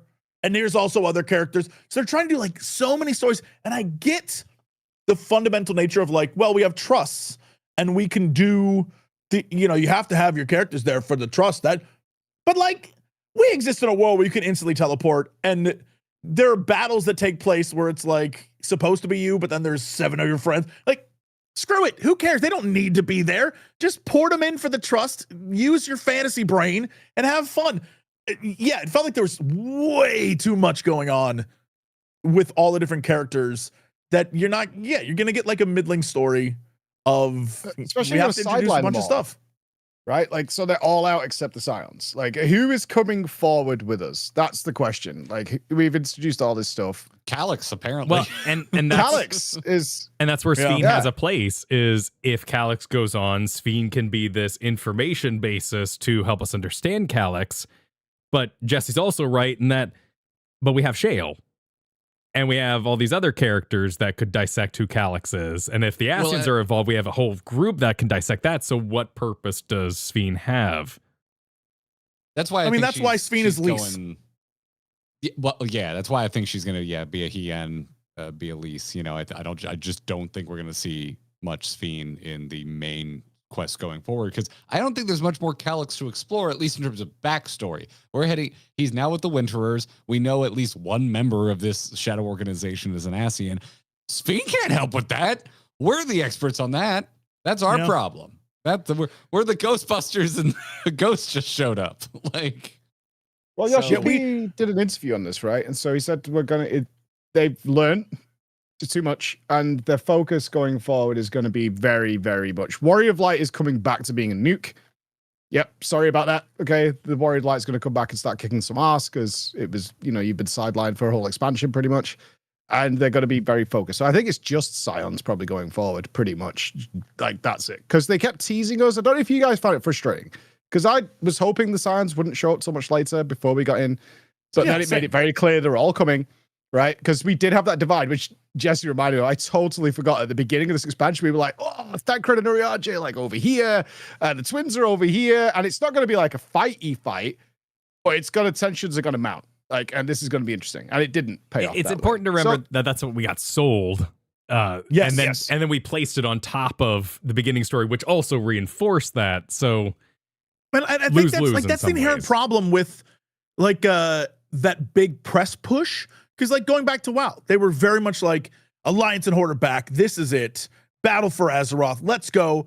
And it's clearly what that story wasn't about at all. It was about a whole other thing. But they can't just sit there and be like, guys, this is about to be crazy. There's going to be some like death gods. Like we're bringing the Naga back full time. It's going to be wild. Like you can't do all that. And in this, it was like, there is a giant electric world where we got robot kids. And like, you can't like, I get it.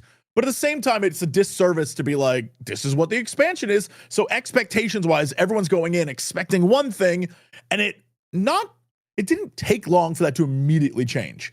And so you're driving down the road and suddenly you're in the woods. And you're like, what the hell just happened?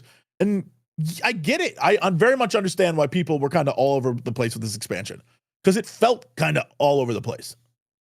Yeah, there was a lot. It's because it was. I mean, it was all over the place. They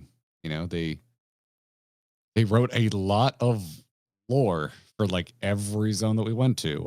It didn't really land for me because it felt like every zone we went to, it was like, we're going to tell you about the interesting that happened. It's not happening anymore. Like, it's like, we kept going to the zones and it was story time as opposed to action time. Yeah. I mean, I wonder the high standard, right? Sorry, Jesse, but you're right. Yeah, because this isn't bad by any like most games comparison at all. Like that's the thing. It's just that for FF14, and I think not just for us who joined later, but for most people, the story since like Heaven's Ward, and it's had some ups and downs for sure, but it's such a high standard, especially after what we had in Shadowbringers and in Endwalker. Is like when it gets a little all over the place, and it's muddled, and it's like, oh, this is still better than like every story, out nearly every game out there, bar few. The hell but it's not what I want. But yeah. You get what I'm saying? Like, yeah, there are certain things that have been blown away, certainly in the last year or so. Like, we talked about Expedition 33 earlier, and you've not finished, but this is the reason it's so beloved, is like, there are very few games that reach that height. And that's what we expect. And that's not the rule, and that's why they get remembered. That's why they get placed into this pantheon, and that's why they become the standard that we measure against. Yeah. No, I mean, I'm assuming, I don't know how much you all like read comments or whatever, but I'm assuming we've all taken some heat from folks that didn't like the expansion, because there are plenty of them out there and they love making themselves known. But like, yeah, like the whole time, like the simplest way I can kind of package up my thoughts about Dawntrail is just like, I liked it more than Realm Reborn, and that's what I was hoping for. Sure. And I've heard from plenty of people who are like, well, that's not good enough. I'm like, well, it's not good enough for you. Like, I wasn't expecting it to blow my mind the way that Shadowbringers did, because I'll honestly, Endwalker didn't blow my mind the way that Shadowbringers did. It's solid. It's a restart. But I like Shadowbringers more. Mm-hmm. Like, it is a task that was tough. And we talked about this on one of our many other panels where we were sitting here, and it's like, it just sucks. It's tough to say, I'm going to restart a thing.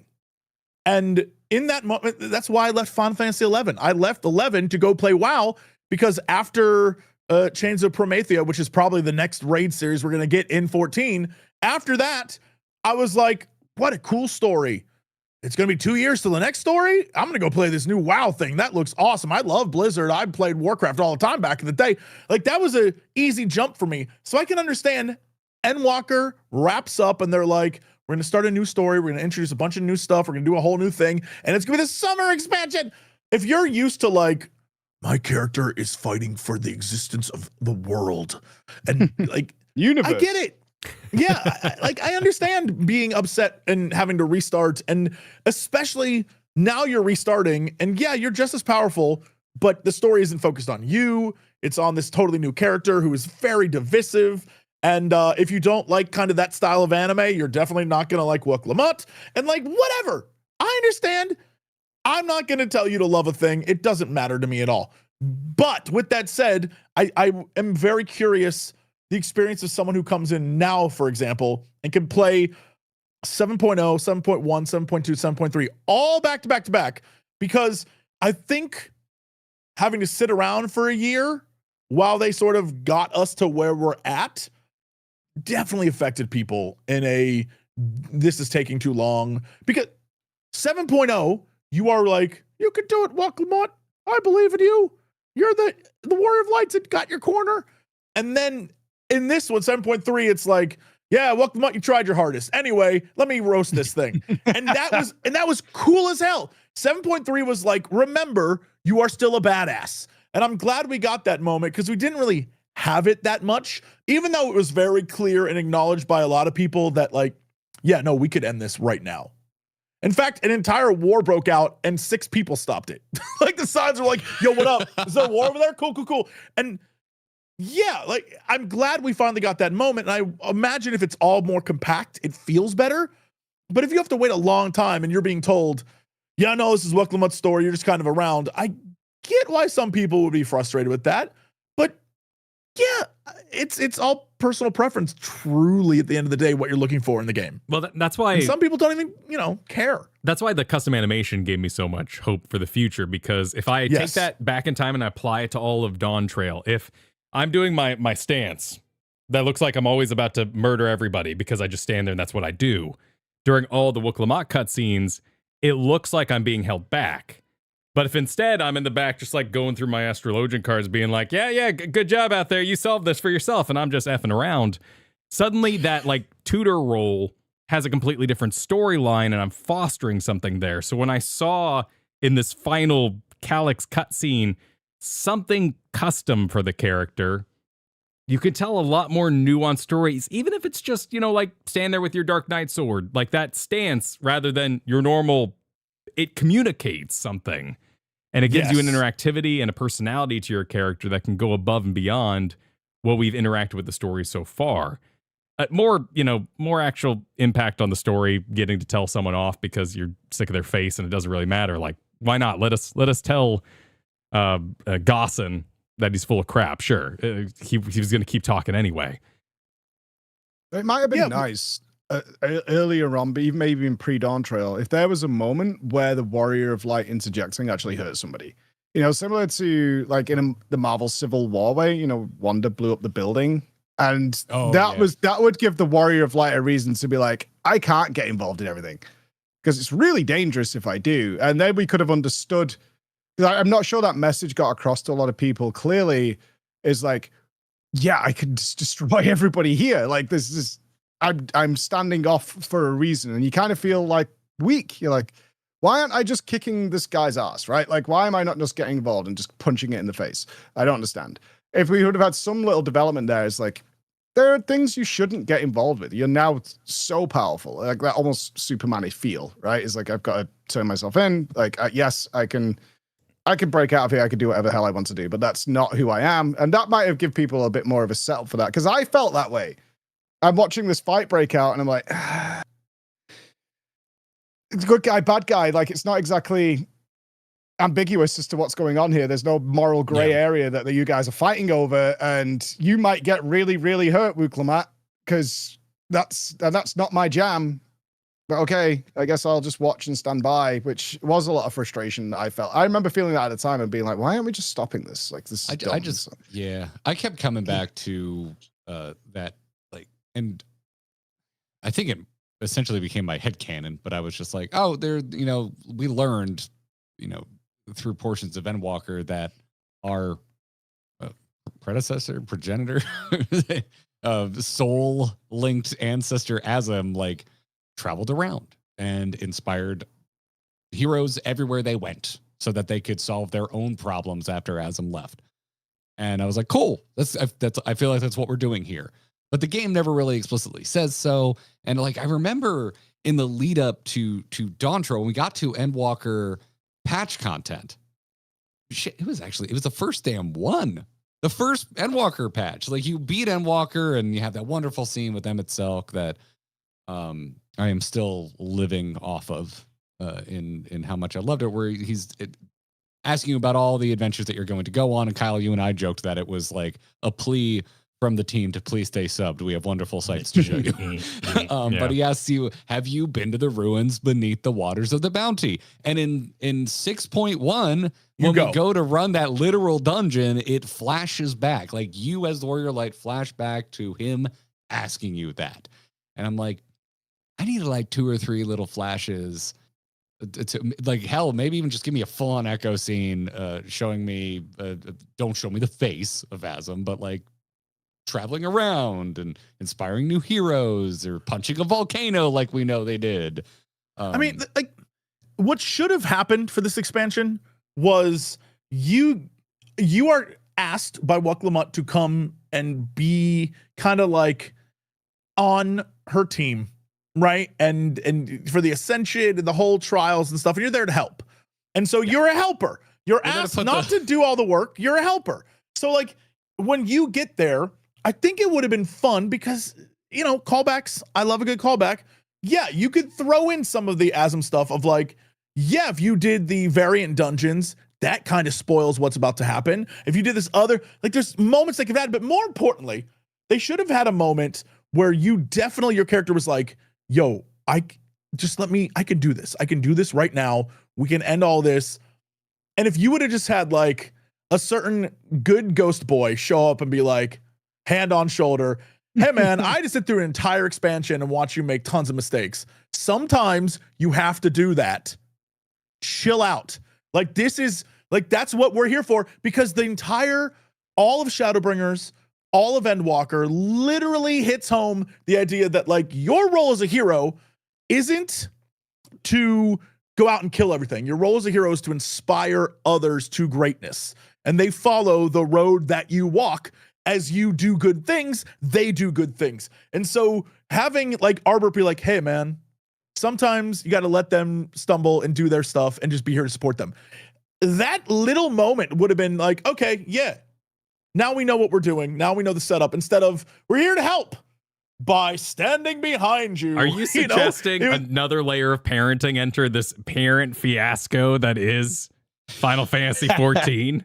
I just think if you have another version of you in you who literally sat there and was like, I can't do anything to help you. All I can do is be like a kind voice. That is a strong character to tell you, hey man, sometimes it's not about brutally murdering everything, which you clearly could do. It's about helping this other person find their ability to brutally murder everything. I mean, like that's like, help them out. That I think would have at least established, all right, we know our role in this expansion. We know who we are, and we are going to sit back and let this character grow. But if you need us, which, you know, will eventually happen, we got you. And I think that would establish a little bit more like, all right, yes, we are Asm. We went around, we did our stuff. The whole point of that character throughout history was like, what's going on over here? You guys need help? No, you good? All right, cool. See ya. Like that's who we are. And we should have reiterated that over and over and over again, this expansion, just to make sure people understood, because I think a lot of people didn't like, I don't know if it's like a media literacy thing, but a lot of people didn't understand exactly who our character is supposed to be in this expansion. But also that's kind of on the devs to make that point. Like, it's about how involved you are. Right? That's the thing. It's like if you're really invested in the story and able to talk about it in detail, and you remember the name of like the twins, like Geode was hard for me to remember this morning. But like the twins that are involved, if you're that invested, like you're going to pick up on these subtleties. Oh, they're doing this, this, and this. But if it's the main throughput story, you need to hammer it home for the people who are like, oh yeah, I remember that. Especially when you've got giant gaps between these things. Like it's not fair to expect everybody to know this is a massive story like across so many different shards, is to remember all that stuff. It's like drill that home, make sure they're getting that point that's going across, so they don't feel frustrated in what's going on. Like that's super important, and it's hard to explain to some people who are very invested and know every detail, can ring off a name that was appearing in Heaven's Ward at this point in the story. It's like, oh yeah, I totally know that. No, most people don't. They don't remember that whatsoever. So yeah, I see where Jesse's coming from. It's like stress this point, because otherwise it just feels like we're useless. Well, even what's the point? And I'm seeing people agreeing and disagreeing in chat too, because like even if it's not even if it's not a literacy, like a media literacy thing, even if you're like, oh, I understood what they were going for, I just thought it was a bit boring. It could have been less boring with more of an insight into what's going on in the Warrior of Light's head. It is, frankly, just the challenge of the character of the Warrior of Light. They are unvoiced. So, like, thank God for the echo. Like, it gives something, it gives quite sometimes... quite literally becomes like the video game's version of the inner monologue. Other times it's just quite literally a flashback. But, I mean, could you be so cute as to make everything in Tyrol level 50 and just trash everything you ever came across? Because that's how powerful you are. Like the MMO-ness of it could have been in the Arcadian, could have been in the Tyrol Vidral. You know, they could have been Fate level and need a group and a hunt train to kill them. But you know, what if every single fight you got into, at least early on, the gameplay was like, oops, I pressed a button and I win. That would have been really cute. There is a ballsy move they could have done that no one would ever have approved. But if it was like, everything is level 50 or whatever, you can say 70, doesn't matter. There is no level cap increase. You are the same level. But in this expansion, you're leveling Wuk Lamont. And she's like 30. And so you have to like be a good mentor for this character. Like that would have been the ballsiest thing any game dev team ever did. That would have been holy crazy. Cow. That's like the biggest twist in Metal Gear 2. Like, wait, who am I? We're Snake. Yeah. No. and your character keeps showing up like doing better than you in every quest. Like you're such a peasant. This is so sad. You failed because you helped you too are much. the trust system. That would have been wild. No one would have liked that, but it would have been a swing for sure. It's good for like 5 minutes. But they even did that though, right? The quest where you take over the peon and Xenos has your body. And then, God, that was fun. Yeah, I like that one. Yeah, that was really fun. People hated it though. Absolutely detested but you only do it once. Like, how much hate do you have in your bones? Like, it's over forever, right? I asked and people were like, bro, this thing was so not received well. Really? It's like, it's 5 minutes. I loved that moment. That was cool as hell. We love that stuff. We love the puzzle room, right? We love that stuff. Like, yeah, because we also know, of course, we're getting our characters back. This is fine. The world's not going to end. All good, dude. It's a video game. It's going to go. People like lost their minds about that kind of stuff. Have you ever seen it since? Let's put it that way. Was it that good? No. Like for people not into it whatsoever. But I'm down. I'm totally down. Give me wild and wacky. I know, especially if you just put a button in. You want to change back to your character and go back to what you were doing? It's all good. Odd. Like this is where like I'm just like I already know that I already know that the content creation experience is not real. It's not typical. Like, but like there was so much hype about In From the Cold when we did it on stream. Like it is such a moment. Like it feels like the crowd is like, are they just listen? Oh, I feel like I know the answer to this. Are they just there for the dinner with Xenos cutscene? Are you only there for that? Like, I don't know. Like it feel like, or did we just luck out and have the coolest crowd on God's green earth? Because everyone I mean, was like that whole portion of the game, which is like, hey man, this long time story bit has finally wrapped up. You have the Alliance, you have Garlemald, everyone's kind of like, you know, you have Euless or whatever his name was, seeing that, like, yeah, the Alliance is just like, they're you know what, they're doing it, but like, you know, they're giving each other a hard time. They're like, yeah, this soup is trash. Like, how dare you? You know, they have a whole thing, and he's like, wow, they're just like us, dude. And it's a beautiful moment, and then it's completely undercut by like, what up, bitches? Snatch. And then you're stuck in this, like that whole segment of the game is awesome storytelling. I don't care what anyone says. It rocks, and I will die on that hill. It's a great moment. And yeah, I'm not gonna, if you didn't like that, I don't know, man. I don't know how to help you. I don't know what's going on over there. Yeah, I don't know. Like, I feel like it's legit. Like, I feel like the fact that I played it publicly and like people gave a shit and watched doesn't have anything to do with the fact that I still remember that moment. Because it's like, this is also the same expansion where I like go back in time to literally hang out with my favorite character for a while. Like, and the fact that I still remember In From the Cold when Elpis exists means it was effective. It was the translation that he expects video games of gameplay and story working together. That's why it's better than a movie, because you're actually doing it. You're under time pressure that is controlled by your hands, right? That is you doing it. And also, you're telling the story in your head. It's like, wait a minute. Am I going to be responsible to kill one of the Scions? Like, that's the brilliant stress you're under. Is like, holy crap. Like, what a twist. They would do that in the story. They didn't. But like, I'm responsible for killing. Oh my God. Get back there. It's the perfect marriage of those. That's why it stands out so much. It's so good. But they also did the incredible thing, because as you're stressed and as you're worried and you're like, oh, I gotta crawl my ass back through this battlefield and get to my friends, like, oh God, I'm gonna be the one that kills them. The second you appear, Xenos appears, Graha's like, nah, that ain't our dude. Like, the moment, which is an awesome bit of like, your team knows you so well that when you show up and you have like a little bit of glint of like baddie in you, they're like, nope. Which I loved. I was like, this is good. This is good stuff right here. Because you're so worried and they're like, we don't trust you 1 minute, evil you. That's awesome. That's fun. Yep. That is super good. Where are we going next, do you guys think, though? Yeah. Thanks. I would imagine everything's still based off of the like, here's a list of things you'll end up doing moment. And so the only things left are Blind Frost in the north and Mericidia. And I believe Yoshida literally said Mericidia is not happening next expansion. So I would assume winter equals Blind Frost is my assumption. What that means, if there's like a bunch of, like, I'm still not sure what the like plan is. If I'm a villain and I'm an Ascian and all the Ascians are dead and the only other Ascian who was like, oh, I'm crazy now because all the Ascians are dead and I'm gonna go, there's what is your scheme? Because at this point it kind of feels like, man, I'm gonna like open a bakery. Like, what are they trying to do? I think that's the important thing that they really need to hammer home next expansion is like, what is the bad guy scheme? Because at least we knew in A Realm Reborn early on in one of the patches, like the Ascians are trying to do this thing called the rejoining. We're not really sure what that is, but we're aware that it's strange enough that apparently a full-ass island disappeared. So like, that's weird. What are they up to?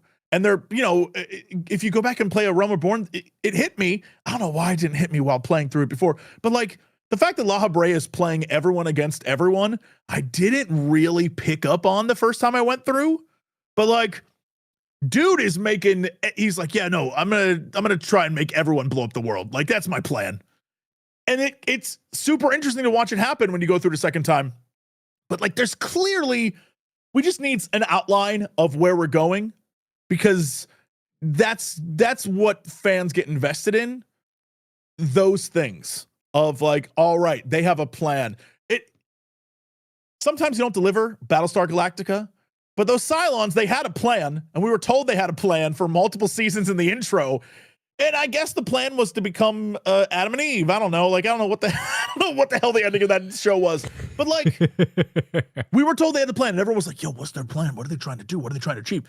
We need that. We need something to hook players back in to keep people engaged moving forward.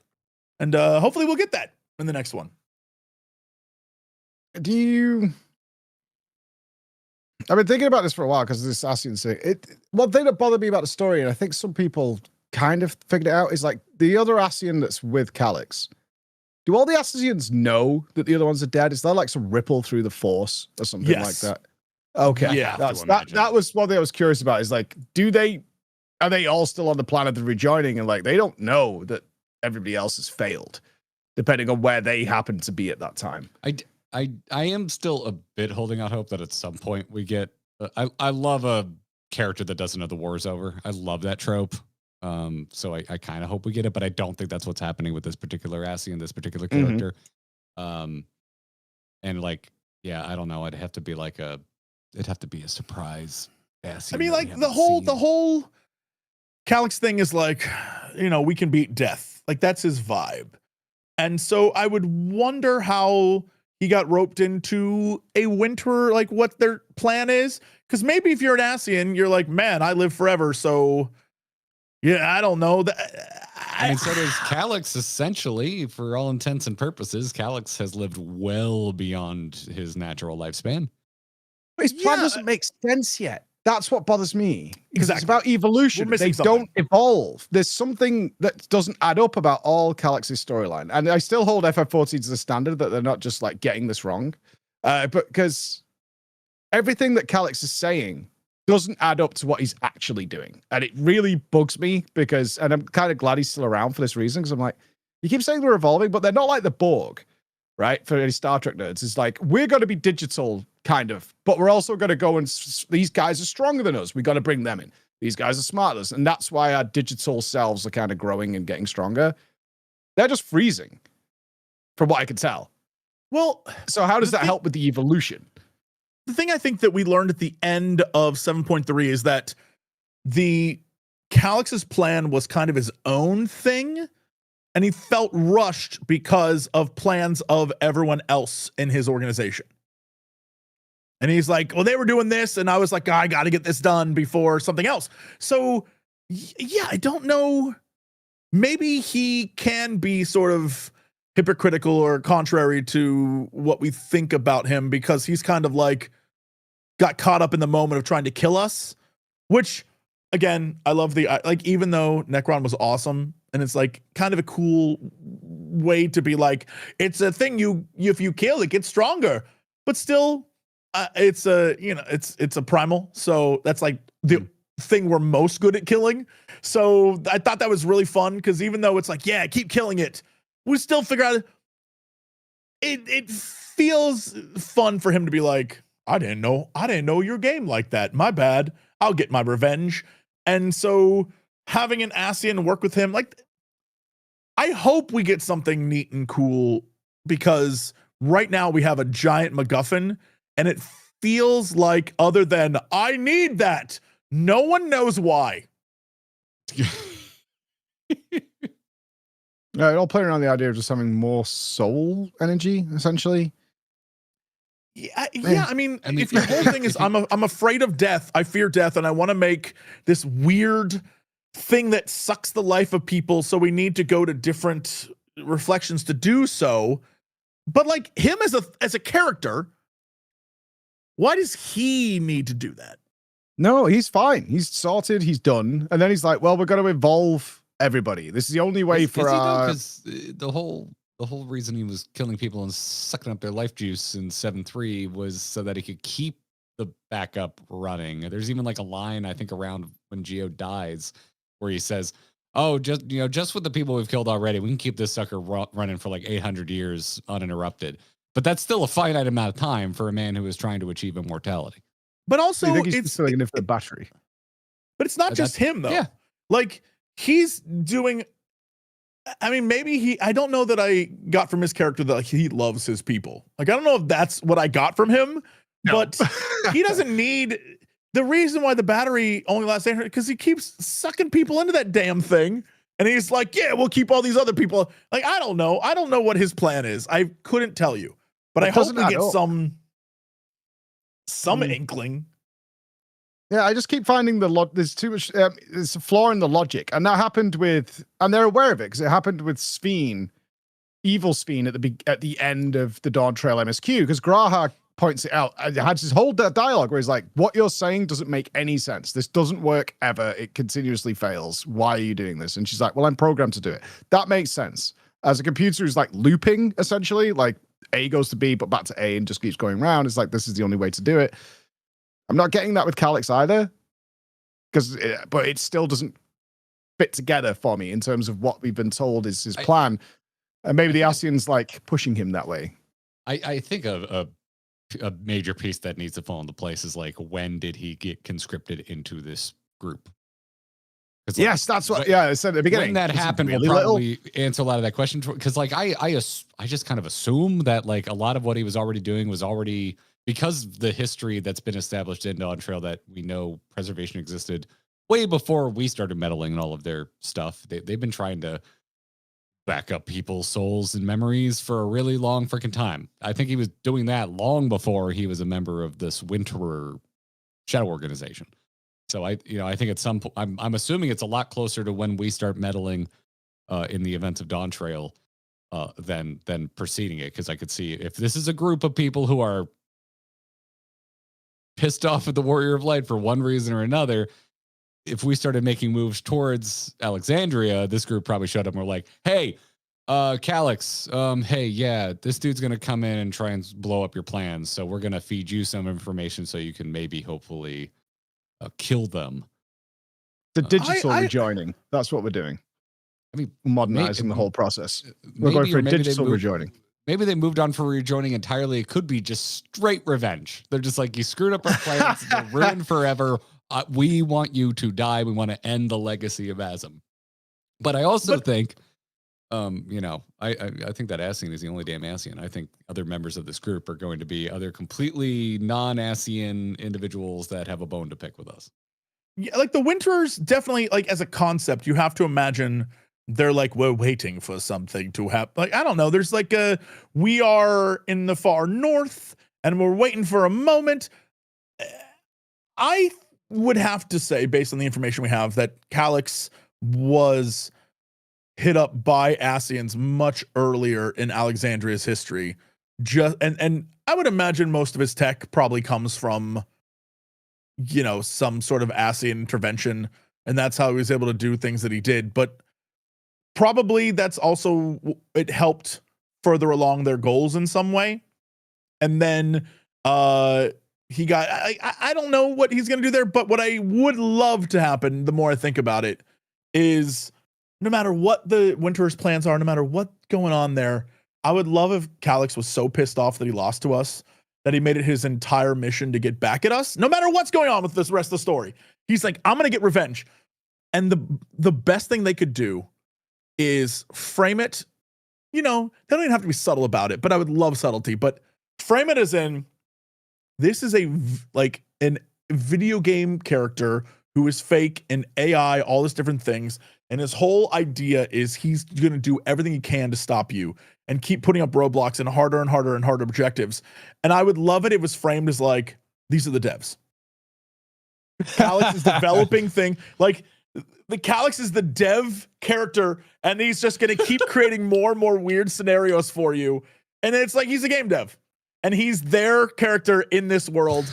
It'd be very funny if they were just like, It's almost Helldivers approach, right? They had with that Joel guy who's like, it's like, you're all killing billions of bugs, but you're actually just getting this one game dev. He's just going to make things even worse for you every step of the way. I would love that. I would think it'd be so much fun, but I don't know.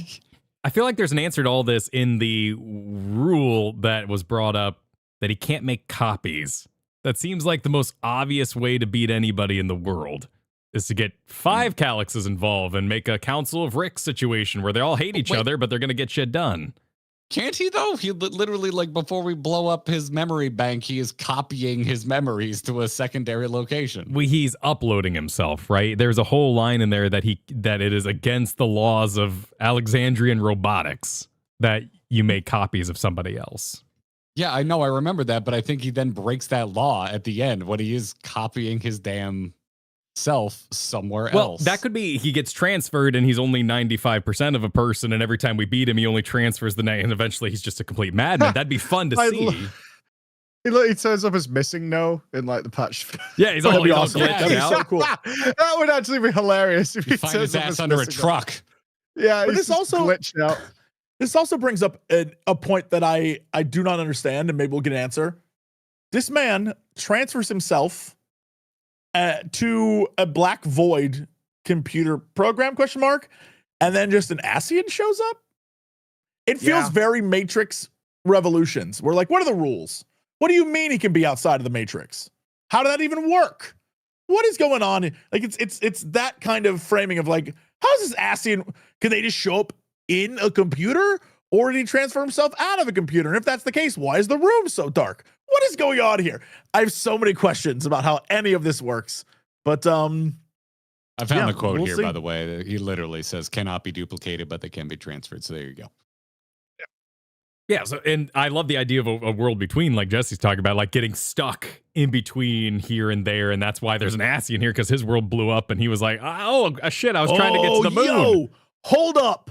He must be still alive. Do you think, because the Ascians are immortal? So like, do you think the reason, this is such a stretch, but do you think the reason they brought up the post 7.0 dungeons where it was like, yeah, there's all these weird between world places, like where half the world looks like the 13th and half the world looks like the 9th, and they're all like, do you think there's like an in between, like, yeah, this is the messed up place, this is the weird world where everything is all goofy. Worlds.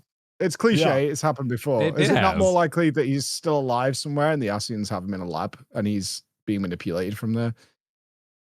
Maybe, but he's been like, he would, although I'm here for that, like creepy little like shriveled kid. That's a weird thing to say. That's what I'm thinking. You know, in the tube. You know, you've seen it before. It's evocative, yes. Yeah, like and I don't know what anime it is, but there's been plenty where it's like, it might be Cowboy Bebop, where like there's he's like shriveled kid and he's like in his tube. You're thinking about Akira? You got the Akira as well. Yeah, there's like around. It happens a lot, is what we're saying. Oh, full brain in a jar. I'm totally fine with that. It's weird and always strange, but yeah. I mean, I'd be cool with that. I would be into it. He seems like he has autonomy, though. Maybe if they let him feel like he has autonomy, right? If he's under control. I mean, we could also have like, I don't know if he practices what he preaches. He may not be into it, but he could go and get the Xenos upload that went into the robots in the trial series and add that and get a League of Evil thing going on. Like, just go around collecting all the the pieces of all the bad guys laying around. I think we destroyed, I actually love the idea of I love the idea of people you've beat in the past or former enemies being like, let's all join up together and take this guy out. I'm totally fine with that. I would love a few callbacks. I think that'd be a ton of fun. I don't think they'll do it, but like, it'd be cool.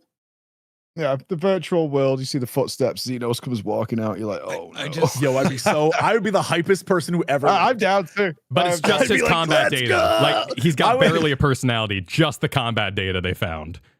Yeah, full Sinister Six style though. Like, they all show up. You just drop out the ceiling. Fight me. Yep. But then again, that's still the Omega Raid. We're still existing in the Omega Raid series. That would actually be totally pull out the camera. I'm okay with that. What? And you come outside and it's actually still Heavensward. All the zones have been deleted. Yo, that would be incredible. That would be such bad. So you'd be like, wait, what the hell? It's like, next expansion coming out is Starblood. You're like, what? They could get, I mean, we have scaled dungeon. You know, you go run a dungeon daily right now, you might end up with level 10 abilities. They could make you do an MSQ level 10 dungeon running through past self stuff. They have the tech to do it, and it would be really fun. It would be very, very fun. As long as you can, as we said earlier, when you like, if you were playing as Wuklamart, it's like you can change back. It's all good. Don't stress it, don't panic it. But to actually simulate that idea would be awesome. And it's those risks that we hope they take in the future, especially with stuff like this, to be a bit groundbreaking, because I think they're going to have to go pretty big next expansion. Like, they need to. And they know that. Yeah, that's why I'm like, I don't think it's just going to be some frozen glacier area or Mara City. I know they've been teased, but like, I think that'll be like a zone, like Garlemald was a zone. Like, we have an interdimensional key that lets us reflection hop. Like, if we don't start doing that, I'm going to riot. I would genuinely, taking everything we just talked about and putting it on the next expansion, I would love it if you like go to the north and it's snowy and awful, but you find the Winter's Lair and this whole, you know, it's the first, you're still like, I don't know, 102. I have no idea. But you go there, you're doing a thing, and then there's a moment, be it you get knocked on the back of the head or whatever happens, and you like, it fades to black. Then you wake up, your friends have saved you, everything's good, and you continue the story.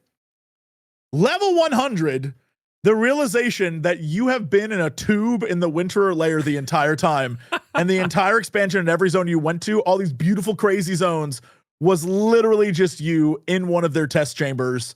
And Calyx is like, well, looks like you're awake, dum-dum. I would have been like, yo, that would be amazing.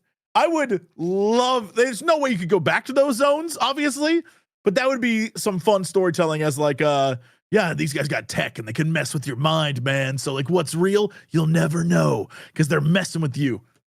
That'd be fun. Impossible to do as an MMO, but that'd be fun. Well, it's starting soon. Are you guys going to the US FanFest? I mean, hopefully. Yeah, that's the It's plan. a That's the system plan. I have no control over, but I would like to go. I mean, are they raffling tickets again? 'Cause that was awkward as hell last time. I don't. Yeah. Are they? I mean, I don't know. Assume that's how they've done it every time. All right. Well, then I would assume so. Yeah. Except now it's not in Vegas, so thank God. Oh, thank God. Yeah. It's literally where BlizzCon is. So, Same building. but it's in the Anaheim Convention Center. Yep. Ah. Are they blocking I the know, whole my- place out? Ain't no way. Okay, I don't know. That's what my caution right there is. Like they had more potential room in Vegas than they didn't book it. So just because it's at Anaheim Convention Center doesn't mean they're renting the whole damn thing out. Oh, they probably won't. It'll probably be like 99% of the conventions that are there, which is like 1 or 2 big halls or yeah. But hey, man, I'm fine with that. I know that area like the back of my hand, so I'm gonna go down You there. live and be like, there. Doesn't Yeah. count. Yeah, I'm not. Oh, I'm even sure when I you're don't get the down for it, lotto, I'm gonna Jesse. be like, "Yo, nerds, let's meet up." Yeah, I'm so I'll be just fine. excited because I get to go to Disney afterwards as opposed to overpriced buffets. That is 100% my Sunday plan. Is to be like, mount up, nerds. We're gonna go terrorize the kids at Disney. Oh, Yeah. we're going. Yeah, I already have my hotel. You booked and shit, shriveled but, up, like, dirty little kids. I have Get no out of the way. We Get gotta it, ride Jesse Pirates of the Calyx Caribbean. Yeah, it's gonna be great. Oh, the trailer's going to be bits again. Oh, my God. That's true. It is. I need to go, gentlemen, though. Or my kids are going to disown me. No, fair enough. Fair enough. Well, all good. All It's good. 10 past 8 p.m. to now. no, we've kept you for a while. Thank you for your time. This is why you don't I have kids. Well, you should have told me that like 12 years ago. Where I were tried. you? I went back in time and was like, "Don't do it." And yeah, you didn't listen. Couldn't be Crazy. No, I didn't. It's, Bad Good for I'm- you. I'm with you guys on the Dawntrail thing. I give it a 7 out of 10, like in some sort of conclusion. Like I really feel like we're on the same part as like the base game. I was like, there's a lot of missteps here. There's a lot of things I don't like. It felt very immature. Wasn't into it. And every patch since then has been fine for me. Besides the weird Kona cow thing, which was a I just just gonna set stick- 7-1 on fire. 7 that's was going to weird. stick with me for a while. my, But, Yeah. my Dawntrail rage moment. I thought 7-1 was really rough. But 7.2 was my favorite patch and just my favorite part of this MSQ entirely. And 7.3 was really freaking solid. So yeah, I mean, if MSQ only, I don't know, I'd probably rate Realm Reborn like a 4 out of 10 on MSQ, and I would probably rate this like a 6 out of 10 on MSQ. If I also include the raids, which this is the first expansion where I've like properly savaged, like it was amazing. Some of the best ratings I've ever experienced in any MMO. So yeah, I would bump it up to a 7, if not higher, if we were doing it out of a 10 scale. But before you run, links. Where can people find you? Preach. Where can people find you across the internet? Preach. Just gaming. Follow the coaster. The coaster will teach you where to go. Oh, the Can't coaster. miss it. Hey. Coaster has There everything. you go. Yep, follow the coaster. Yeah, no FF for a little while. I think with most people is like chilling, just waiting for the next thing to jump into. Really, be raiding probably. Next patch. That's where it's been for a little while. I don't think. I feel like that's what a lot of people like. I had something to sink my teeth into, even with the Cult Crescent and stuff. It's like, nah, that's not what I'm after. Yeah, we've been in a similar boat. We'll probably check out the Monster Hunter crossover and the Deep Dungeon. Oh, true. Because that looks Yes, sick. we'll be doing that.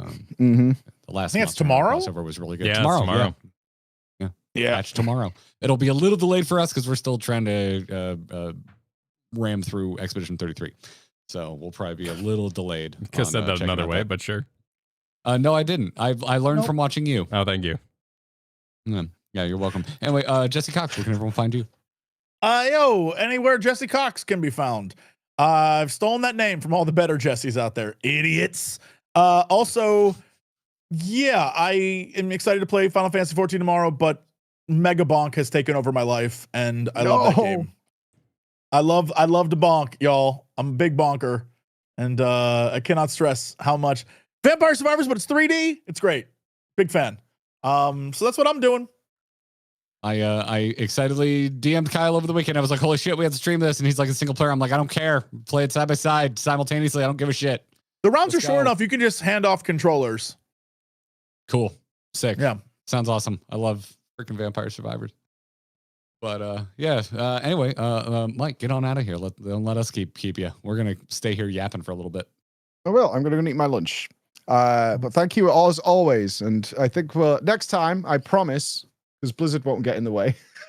they're not doing anything till probably Blizzard's like, you fool. yeah, not February or March, I don't think. And the rates is really weird next time, so I'll split up. So we should be able to do it like pretty much straight after, I think. Sweet. If I'm invited back. Sick. Absolutely. Awesome. Bye, everybody. Take care. Thank you. Bye. It's gonna explode. No, that's 2 of me. Oh Nice. no. That's Nice. double the Jesse helping. No, we're just gonna get everyone's face in here. So, oh my god. Jesse, there's no like drink around the world equivalent at Disneyland, right? If you go to the California Adventure, there is. Okay. You can like drink through California Adventure. It's not like around the world, but yeah, I think Through the fair kind of thing. yeah, there's a lot of stuff in there you can do, but yeah, it's not like Disney World at all. It's pretty tame comparatively. Okay. Yeah. In the fancy restaurant in California Adventure, that's about it. Yeah. Yep. Which is now closed down. They closed they closed down that like steakhouse thing. Yeah, it's not like closed. I think they're renovating. Oh, one of those. Okay, yeah, Yeah, that's but happening with. it's closed down at the moment for something. It Yeah, happens here which all is the time. really funny because when you look online and you're trying to figure out, all right, well that wasn't like an option anymore. Where else could you eat that would be like a nice, pretty fancy dinner? I swear to God, the online reviews are like, go to Docking Bay 7 in Star Wars Land. I'm like, what? What? No.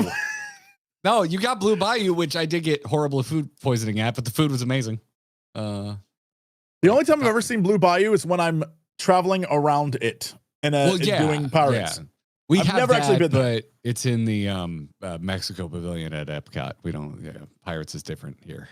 You got to go to Epcot for the boat integrated restaurant experience. Yep. Yeah, we don't. I will say Disneyland is one of those things that you could do every ride in a day if you had the time. It's like that. It's not that big. Yeah, I've done it. Yeah, I went there for one of those limited entry Christmas things when I lived in LA, and I rode everything. It was nice. I long ago when Maker Studios was still a part of the Disney family, during that first couple months, because it was abused, they no longer allowed us to do it. But that first couple of months, we had that because you work for us and you're a Disney thing. When you go to Disneyland, you get that like tour guide version of Disney. Oh, so shit. like $10,000, someone's going to lead you around the park. Tour. Yeah. The Keys to the Kingdom tour is ridiculous. They would let us do that. And we just had to make a phone call and we could do that. So we would do that all the time. And they were like, you have to stop. So they shut it down. Stopped. But when we did that, you could ride twice, if not more. It was awesome because there was no lines at all. So you just went around the park. The only thing you had to do is be like, there will be a lot of walking. So get ready because we're doing everything. And yeah. And I will say it changes your outlook on the park after that. Like, you mean I got to wait in line for 20 minutes? Like, it ruins you. But yeah, that was, it's not that big of a theme park. It's mostly a lot of like, do you want to go to Avengers Campus? Like, no, not really. Never seen it. Haven't been since that was a thing. Yeah. But it is where the Tower of Terror is now, so you got to go there.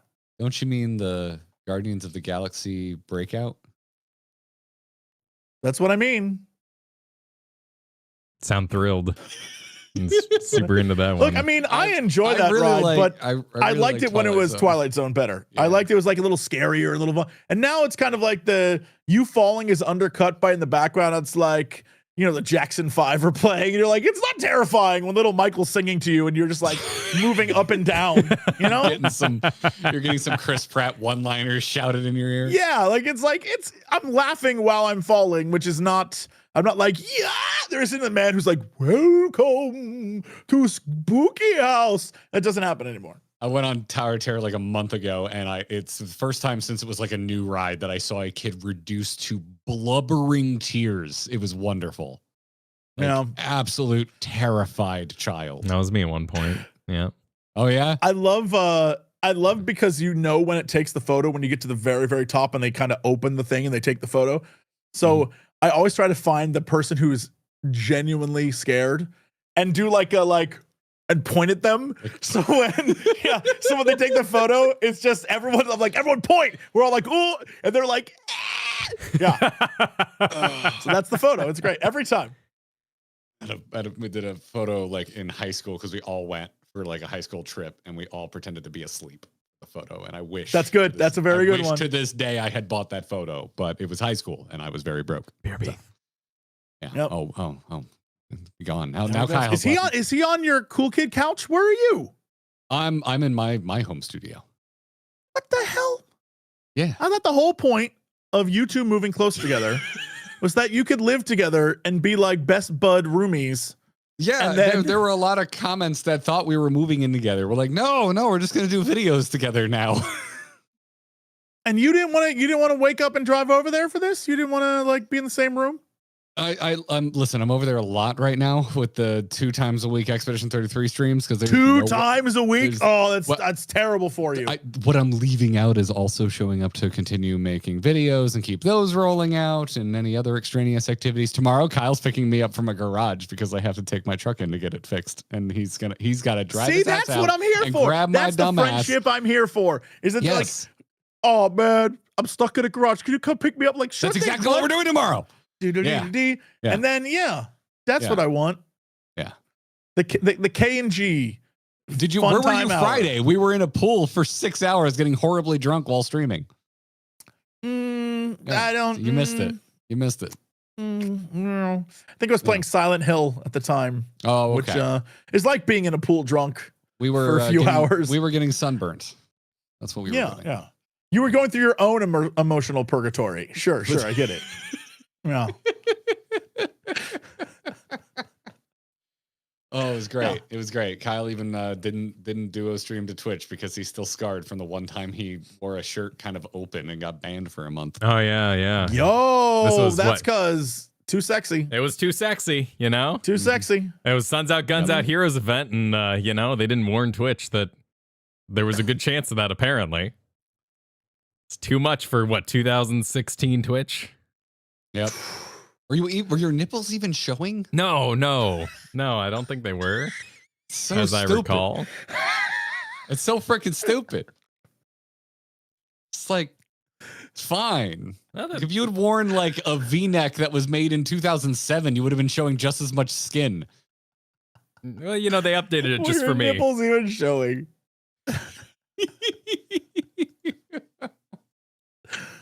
Oh my god! Well, it sounds like we're gonna have to do an Expedition 33 one of these. Yes, that'd be a delight. When did we were joking that you two were gonna immediately just seize on that and start grilling us about Expedition 33, and we were like, well, maybe they won't because we're here to talk Final Fantasy.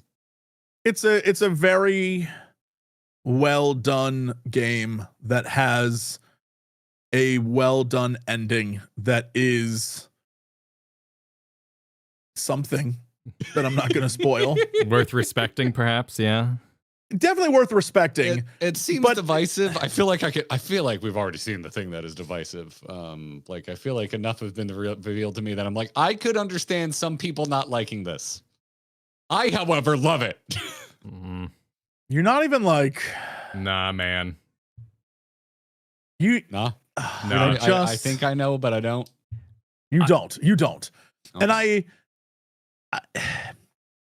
it's one of those things where because it starts to get like really close to home and kind of like what you as a person believe, that it really, people will have opinions. If that makes any sense. Like, it isn't one of those games where the game tells you how to feel. It's a game where you're going to have people who, based on their life experiences, will have vastly different opinions of it compared to what you believe. And so there will be people who are just going to like, wrong, you're wrong. You're just going to have to accept that. All right, cool. I am very used to being told I'm wrong. Well, admittedly, though, you are often. Oh, okay. Oh, no. Wow. Oh, it's haunted. Oh, shit. This layer is cursed. I'm sorry. Okay, Wow. Mage Preach, we miss Damn. you. Oh, I miss you both I'm so sorry. Sorry. It feels like shame. No, I'm fully expecting. They haven't asked the big moral question, which is the one I'm fully expecting. And that I can see. I think we'll have the benefit of us both arguing about it for an extended period of time, which may take some heat off it. But there's a big lingering moment that I'm fully expecting to have happen.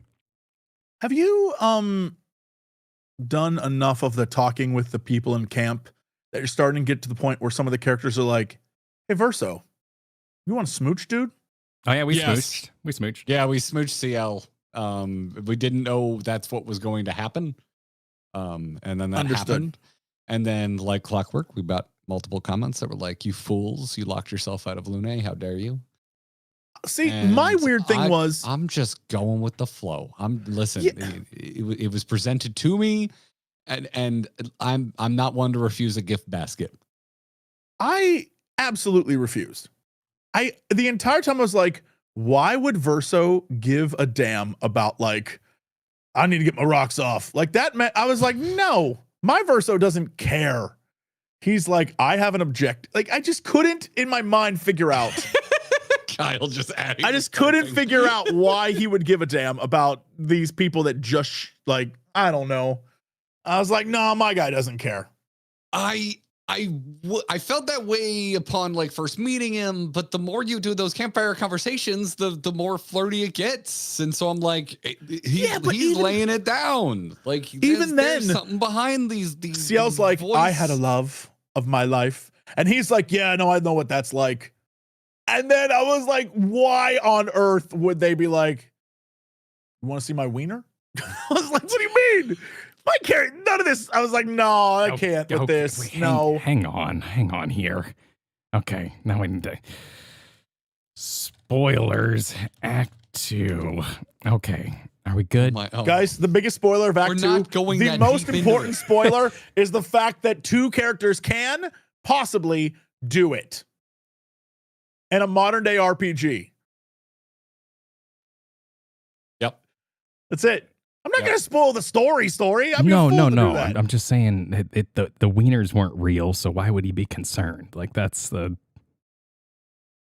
Well, now Kyle's going deeper. Yeah. Now you're full on. Now you're just spoiling it. Ugh. How dare you? Or are they? Because that's the moral quandary that I'm personally curious to see where the game lands. But we'll see. We'll see. We'll find out. Who knows? Kyle, delete all this because I want to ask Jesse a question we pulled from the Discord because there's like 20 questions in there and I didn't know. Well, we get questions. Let's go. So if you're okay, Jesse, so I can respect your time. Bombard me. There's the number one question I wanted to ask both of you, and I'm sad that we didn't have time to preach this because no one cares what he thinks. This has been a big question around these parts. What's your dream Final Fantasy 14 crossover? Chrono Trigger, 100%. Okay, cool. Did you watch our it got released during the Viewpocalypse crossover video? Maybe your ranking your where you had like a whiteboard with the magnet things and you were pulling you commented on that one. You know what? Yes, I did watch it. Comment from you. Yes. Yeah. That one got Viewpocalypse. So I was curious if maybe it didn't. I was shocked with some of the things people wanted, and I was like, "What? What do you mean? You want to talk smack about folks in our Discord? Do it. They know where to find you. I just think some of them were a little strange and definitely would never happen. But Chrono Trigger makes sense because literally the ship from Chrono Trigger is already in the game. Like the vehicle you get in Chrono Trigger, minus the wings, which even is a bit in Chrono Trigger, is from one of the Shadowbringers raid series. Oh. Interesting. Like it's in there. It's just in there. Even though they don't call it that, that's what it is. And so I don't know my Chrono Trigger history. Why like, Square owns it outright, right? Is there a weird rights battle with Chrono Trigger? I do not know. I know that a lot of people were involved, so there's a lot of hands in that pie, but I don't think is the Toriyama connection the problem? Like why don't they just mine that for all it's worth? Because it's as someone who has not played it, I will at some point relatively soon, right? I think we're going to play that in line with when it would have released when we get to the end of the Super Nintendo era of. Yes, because it's I don't know. I wonder if there's like there might even be a cultural thing because there's so many big, like Chrono Trigger was a lot of big names. So I wonder if maybe they don't want to keep tapping into that because of respect of all the people that were involved with it. Like, I just don't know. But you're right. It is weird that for a beloved franchise on the level of Final Fantasy VII, that they will milk 7 for all it's worth. But Chrono Trigger is like, we made one new version a few years back. Everyone forgot about it. It's called Chrono Cross, but it's there. Yeah. They also have Radical Dreamers, which is another one that's only in Japan, which is a whole other thing. Yeah, and Chad, I'm aware that Dragon Quest is also Toriyama, but I was curious, I'm like, is that part of it? Was he just like, nah, I'm just gonna keep doing Dragon Quest? Yeah, I would love that. I think it'd be cool if we got that. I also think we 100% they should, and I don't know if they will, but when they release the last 7 remake, we 100% should have 7 content of some sort. It makes no sense we haven't so far. And I know everyone makes the joke like that's the like pool of emergency. And the game starts like, you can do it. It's all fine. Of their crossovers are pretty small potatoes in the grand scheme of MMO content. Yeah. Too. Like, although, and it is, I think we brought this up in the video, sometimes Alliance raids are crossovers, which means it lasts an entire expansion. Like, the Nier crossover had 3 patches. That's insane to think about. I have no idea why people in chat are saying Final Fantasy VII is hard. Here's the concept. Tifa and Aerith show up, and you have to choose which one to date. You're welcome. That was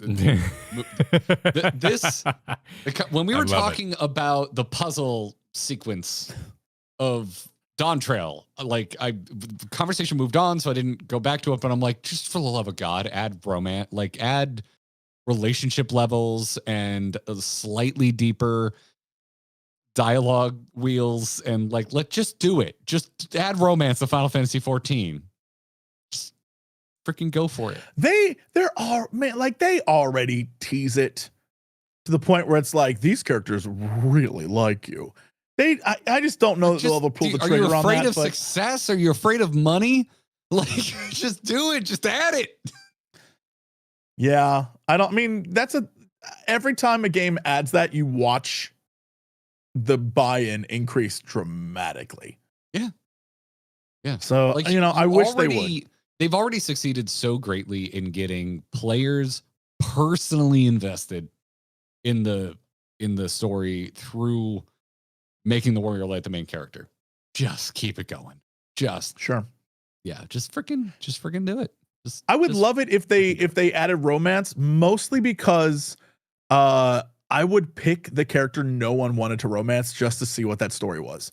So there's going to be the favorites, and everyone's going to choose those. But there's going to be one character that no one gives a damn about, and I'm slipping in there like, yo, what up? What's your story like? How you doing? Yeah, girl? Yeah. Or boy? That's what I want. Because they gave us that kind of option at the end of Endwalker when we had those little scenes where people come to your room, and there was a moment where it was like, pick someone. And even though I know people would pick Estinian, the Estinian option was hilarious. That was so funny. And normally I would have picked anyone but Estinian for that. And watch that happen was great. I'm glad I did. I think I windmill slammed Graha, didn't I? At the time, that sounds right to me. I'm like, yeah, we're like in the Crystarium. Like, I gotta talk to Graha. Like, gotta happen.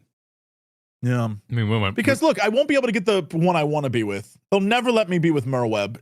And that's all I want in this world. You absolute man of taste. They'll never let me, but that's the winner for sure. So I'll just, I'll go wherever, everyone else is second best, so it doesn't matter where I land. Wait, a Sphene. When was a Sphene an option? There's that moment when everyone comes over. There's one of those in Endwalker, and there's one in there in Shadow. One of those in Shadowbringers. I'm forgetting. Yes, and Endwalker, when he shows up, there's like a ridiculous scene involving him that is very funny, but only if you choose him. Like all the other ones are like, it's Grahad, I'm gonna, smolder at you for a little bit, or Alice is gonna be like, I'm super in love with you, but not really. Anyway, I'm gonna go, and then and all that stuff. But for some reason, if you choose a Stydian, it's just absolutely goofy. And that kind of stuff I'm here for. I imagine the ones that people don't care about will be the ones that are like, we're going to make absolute pure gooferiness of this. So enjoy the romance. And I would love that. Jesse would date Gaussen and Garrett would hate him for it. Yep. Yes, I would. Maybe. If he was romanceable. Yeah, if he's romanceable, I would imagine that would be no one would pick him, so I'd pick him immediately. Can a paper napkin be romanced? Because that's the depth of his character. Anyway, say, would you prefer if real Sphene had become a Scion instead of running Everkeep again? I feel like we covered that on the show already. I mean, I would prefer it, but it's fine. She's Lise. She'll be back. But she'll show up in like an expansion and be like, I'm here to help. And we'll be like, yeah! Honestly, I feel like everybody who isn't a Scion is getting leased. Like, I think Wooklamott's going to lease jail. Sphene's going to lease jail. They already put Wooklamott's brother in lease jail. They forgot he existed until that joke that didn't land at the end of 7-3. Yes, where he shows up and he's like, oh, my sister. Yep. And you're just like, was this supposed to be funny? Like, it was weird. Yeah, I think everyone but Calyx is going to, probably won't see them again, like Stormblood crew jail. Yeah. Rose asked, your favorite story moment of the whole game, not just Dawntrail. Is it punching Xenos for you, Jesse? I feel like that's the most I've personally seen you pop off yelling. What was the question? What's just your favorite story moment of the entire game, not just Dawntrail? Gotcha. I thought it was talking specifically Dawntrail. I was like, Xenos is what did I miss? Very specifically, not just Dawntrail.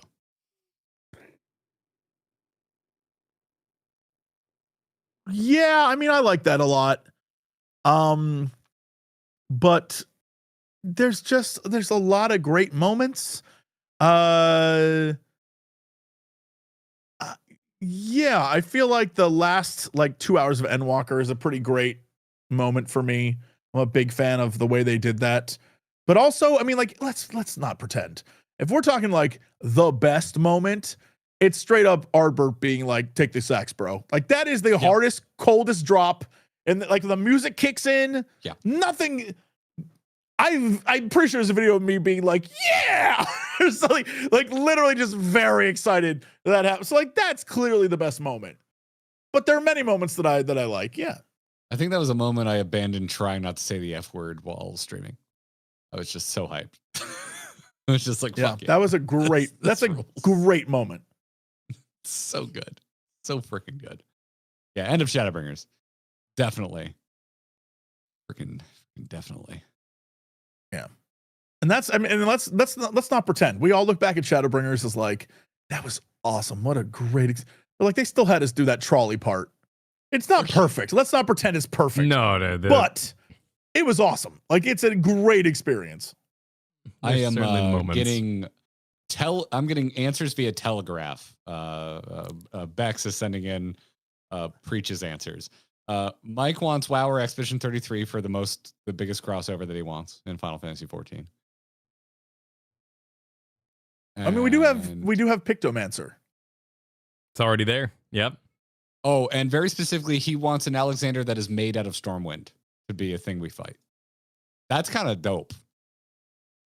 Like it Voltrons together, like the made out of Stormwind. Like his shoulders are like ramparts. Like imagine it was like Stormwind Castle instead. Like wait, is Girabanya becoming a robot, or is Kugane becoming a robot? Or are they both joining halfway across the world? And no, he wants Stormwind Castle. Oh, Stormwind. Excuse me, I from World of Warcraft to show up, and feel like some sort of Warhammer 40K mech Stormwind and City, unleash Alexander. hell on Okay. the populace of 14. Yeah. Why not?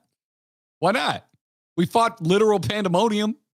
Like, screw it. Sounds like alliance propaganda to me, but like whatever.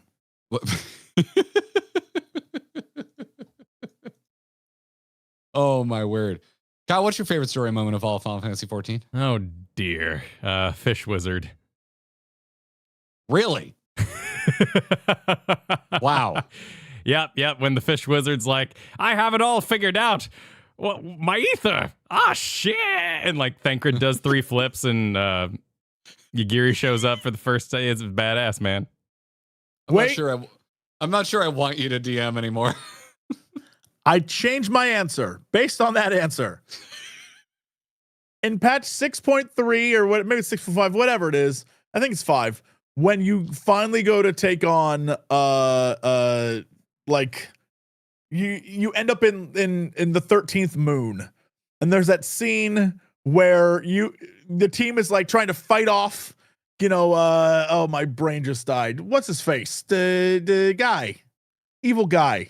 The boss from literally another Final. What is the character's name? Help me, chat. Golbez? Who is it? Golbez, yes. When you're trying to fight Golbez, I don't know how I can fit such a great name. When you're trying to fight Golbez, and they're like, "Go! You have to jump into the portal," and then Zeramus is in the thing, and they're like, "Go!" If you're a Lalafell, because you have to get from one side of the screen to the next side of the screen very quickly. Other characters run normally. Your character goes, pew! And it is one of the funniest things I've ever seen in my entire life. Best moment, hands down, in the history of gaming. Because they're in the background, like twirling and flipping and casting spells, and your character's like, it's awesome. Great scene. My answer for on the normal people scale is the end of 5.0. My answer on the Kyle scale is Titty Harpy from Realm Reborn. Oh, sure. That's nice. Yeah, I think my serious answer is what are you? When Pope said that. Oh, There at the end of Heaven's Word. Yeah, That was my end favorite. Of, base Heaven's Word. Yeah. That was sick. That's my favorite moment. Mm. Then shit was gonna happen. There was something to see here. Heaven's Ward definitely where I got properly invested. That was some good shit. That was good shit. Professor Beanington. Let's bring some positivity. Is there anything from Dawntrail you think Square where they hit the nail on the head? I'd like to see more of / improvements as well going forward. I would say there's zone design. I've really enjoyed getting up to Runwalker, but like a pretty major critique I had was that I just thought their zone design wasn't all that great, really ever. And goddamn, their zone design really leveled up with Dawntrail. Like those are some absolutely jaw-droppingly beautiful zones. Yeah. And I love the weather effects as well. It isn't just rain. Like when you're in the jungle, it's like torrential downpour. Yep. And it looks gorgeous. That kind of stuff, yeah, graphically they nailed. If you're looking for like an answer that's kind of like the story, the raids are awesome. The WWE sort of wrestling series. Yep. Love it. Big Arcane fan. rules. Yeah, it's great. And the fact that each person has their own theme, which is like an entrance theme kind of like it's just well done. And if you're hating on that, like come on, lighten up. It's awesome. Allow yourself to have fun. Yeah, have fun. Or it's fine if you don't. No, you're objectively wrong if you don't like the Arcadian stuff. It's great. It's great. That's a hill that I'm dying on. It's I'll join you on that. I will join you on that Yeah. hill. I'll join. I just, this has reawakened or at least reminded me of a lot of the Dawntrail discourse. And like, I think it is fair to say it's dismissive to play other games. Like I get it. I can understand being annoyed by that. Like if you like this game and it ain't hitting for you and you want it to hit for you, that's valid. That being said, this is a particularly difficult year for me to like fully get behind that because I'm like, if you're electing to stay here and be angry, you're really missing out on some great shit right now.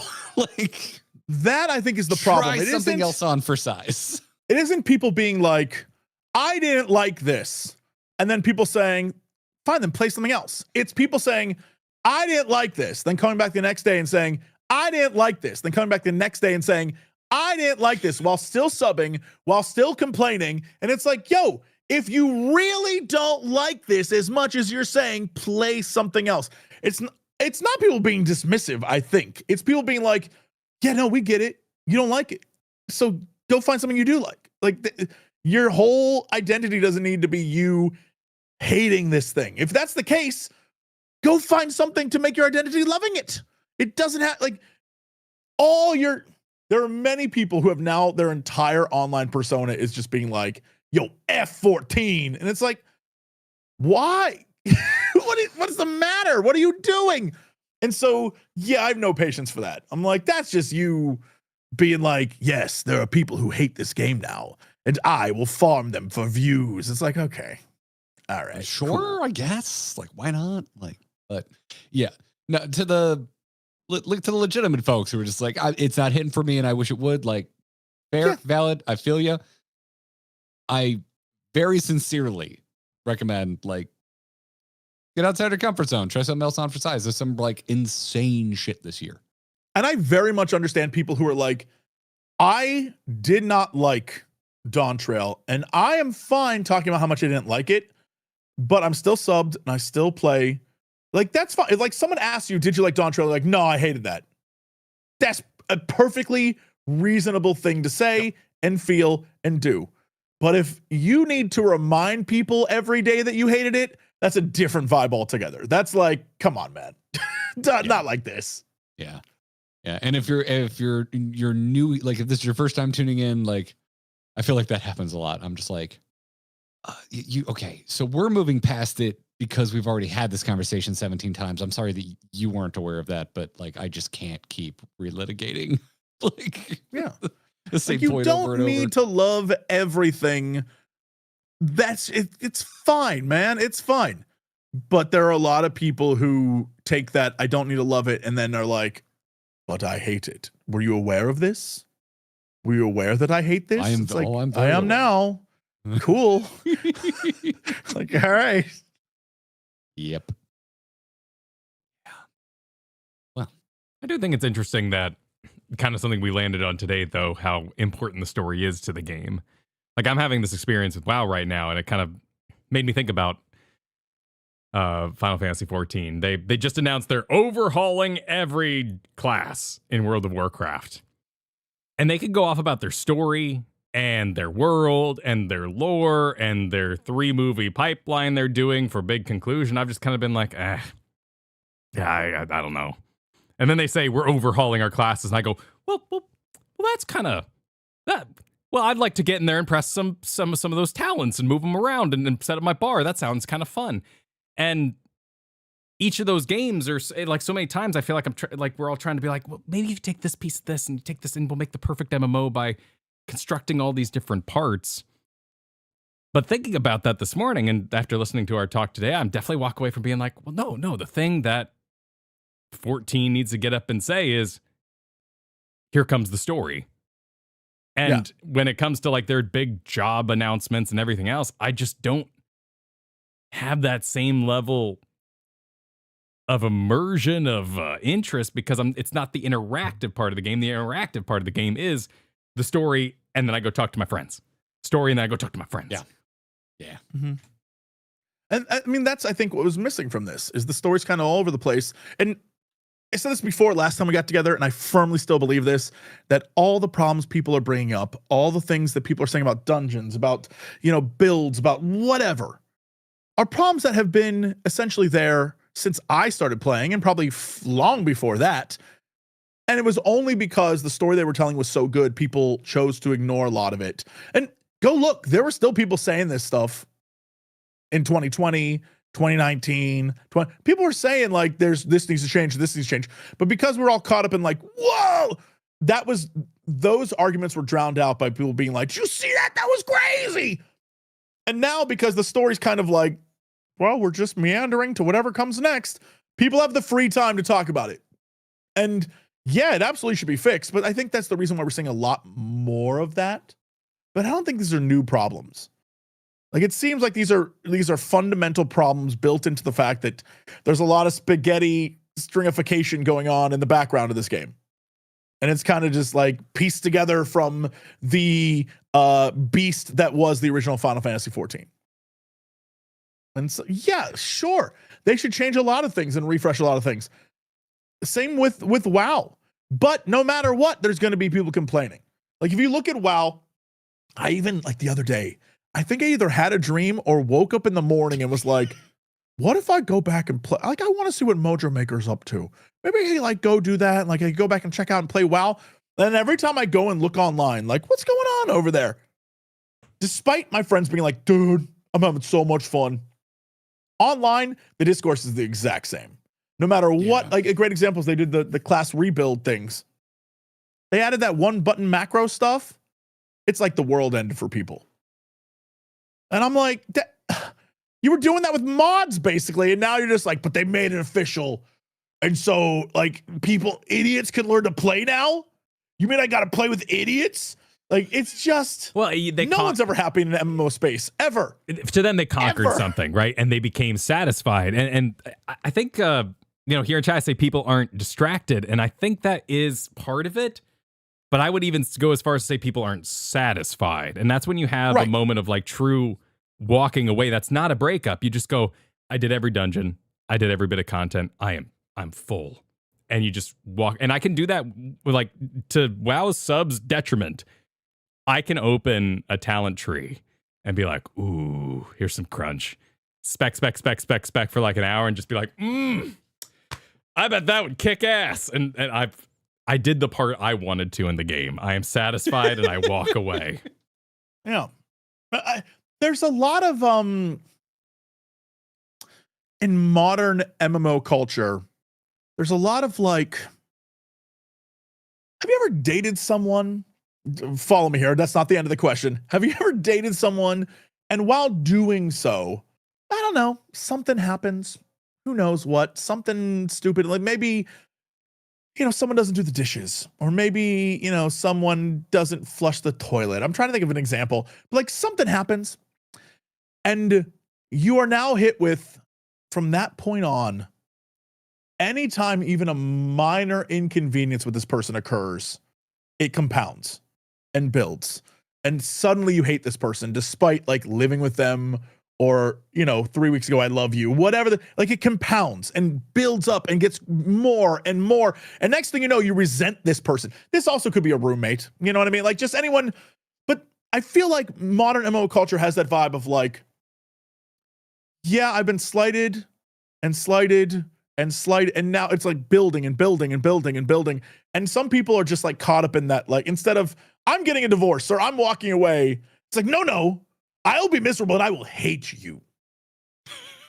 And like, it's definitely one of those things that I think happens because, 14 is how many years old now? Maybe 14 years almost. WoW is pushing the 20s. Like, I think it's past the 20s as of it's over the year. 20s. Yeah, you're right. Because now it would be, because it came out, what, 2004? It's 21 years this year. Yeah. So I understand. I can understand, but it's also just kind of like, maybe take some, like, healthy relationship tips from real life. If this is going to be a thing that you spend all this time with all these people in this world, and you are, dealing with, like, yeah, I can understand if it's a huge part of your life, how you would put parts of it into who you are as a being, and it can define you in a way. And it's like, and I think that's why people take offense to being like, play something else. It's like, well, I don't want to. This is the relationship I want to be in. And it's not my fault they're a piece of shit. I've been cleaning all the dishes for 10 years.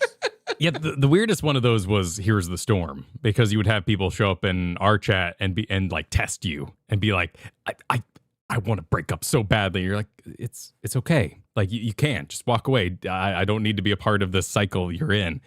Or at least in an MMO, you have their Facebook and you can look them up and see them dating other people and get mad again. I think that's kind of the aspect is they keep going outside of you and that can fuel that anger. But when a game just kind of stops, shout out to Here's the Storm having a big old patch like a week ago too.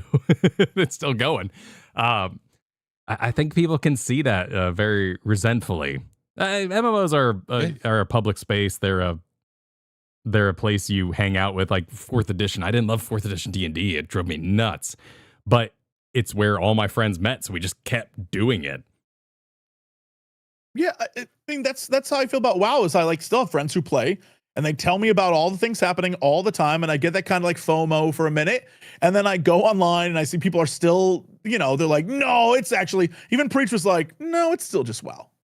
Like, don't get caught up in the excitement of like they're doing different things. Like, no, it's still WoW. Like the reason you left is the same. It's still the same thing. That's why I like this crew and why I keep inviting you all to like converse together. You Preach, Okaymage included. It's just like you play multiple MMOs, and I like talking to people that aren't just like married to one. I like talking to specialists as well. But just the first one of these we did, I don't know. I was just like, oh, I really enjoy this, and I like everyone's like because everyone has different perspectives, and we all kind of bounce in between keeping it related to the game itself and then comparing it to other experiences that are out there. So, I mean, I just like, yeah, because I've been there. I was in the refuse to break up situation with World of Warcraft for a really long freaking time. Yeah. I mean, experience is the key. I think he preaches great because he plays way too much. And so he has experience with different things, which allows you, I mean, it's the same, going back to the real world, for example, the idea of when people who are like travelers and they go to different countries and different cities or whatever, or they go on like road trips, they will always be like, man, you got to travel. It really broadens the mind. Like, that's not a bullshit statement. It does. And I think that's the same thing here with like, play different games, try different things, figure out what works for you and what doesn't, and accept that some things will not. Like, there's some games, like you're not going to catch me playing a Dark Souls. I'll watch the hell out of people playing Dark Souls. Elden Ring ain't for me, but I love watching people play Elden Ring. And that's like, just know what you enjoy, and you don't owe anyone. A great example, Ghost of Yotei came out, and I was like, look, I'm going to play this, but I'm going to play it on easy mode so I can have a power fantasy of being a badass, like katana wielding, cool dude, murdering my way through the northern part of Japan. And let me tell you, that experience rocks. It's awesome. I get into fights and these guys are like, you think you can defeat me? I'm like, shing, and they're dead. I'm like, yeah, I do. It's great. Play how you want. Enjoy what you want. I'm tired of people being like, I hate things. Like, there's so much stuff to love. Y'all, there's so much stuff to love. And find it. Enjoy it. You don't need to suffer. You sound like... It's a video game. It's for entertainment purposes. You sound like Garrett when he's like... is pain. In which case, seek help. Garrett will be like, Kyle, there's this show with this cook, and he's a real asshole. And his father's an asshole too. And they own this place in Chicago, and it gets like real fancy. And then nothing to do with his father. And then like his brother shows up, but his brother's an asshole too. And then their mom enters the show. Whoa, what an asshole. You got to watch this thing. The first correct thing you've said so far is the mother. Nah, I'm good. Like, nope, that's not the bear. Nope, that's not the bear either. What if I fell into another world and I put all my points into healing? I'll watch that this weekend. That sounds nice. Oh, okay. All right. What are you afraid of? Feeling something? I did. I felt that. I felt something for that show. You afraid of feeling something, Kyle? A monster showed up once in a while, you know. You're afraid of exploring the collaborative process? Oh, let's see what's going on here. Lucario guy, appreciate those 13 months. Tam Lin asks, when are you going to get these guys on Geekenders? We've been on Geekenders. We have, yeah. It already happened. Our big feud started there. You can come back whenever. It's fine. Yeah. Like, it doesn't affect me at all. Yeah. Like, but yeah, they've been on already. You're the one who missed the episode. Yeah, you can go watch it right now. What kind of fan of these what episode boys it was? are I you? Could not tell you. I think it was about a year ago, but yeah. Wow. Wow. Damn. What? Real quick, Jesse, what episode is this? Of what? Like number, what number? Of the show I'm currently on, Yes. it's a 7.3 Roundtable. I don't know what that would be. Well, there you go. There you go. Well, Geek Enders, Does it it was have the a episode number? with Garrett and Kyle. Like, I don't know how else to tell you. I don't know how else to describe it. It was the episode that we were guests on. Yeah. Episode 41. There you go. Daggett wanted to know if you've seen Carbot Animations, Expedition 33 animations. I know Act 3 just came out.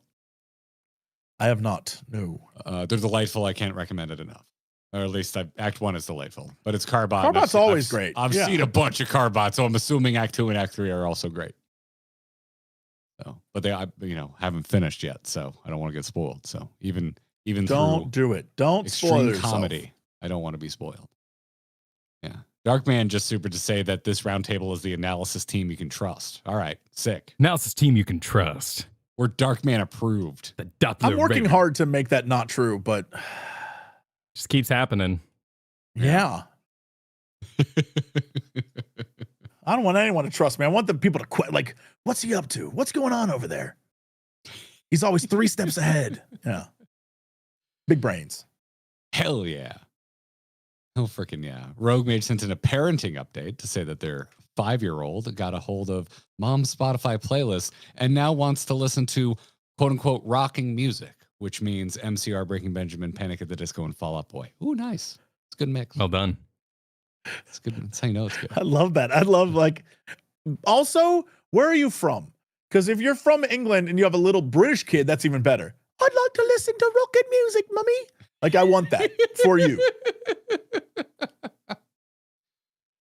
Watched Newfound Glory at Epcot yesterday. It was wonderful. It was like the most wholesome musical experience. Got absolutely dumped on. I was so wet. Veridan, thank you for the year and using it to say rip Geodude. Wing Zero said Geodude turned into Graveler. That was the one. I was trying to remember the meme. Yeah. Turned into sand. Well, yeah, but Like, graveler, I get it. Yeah.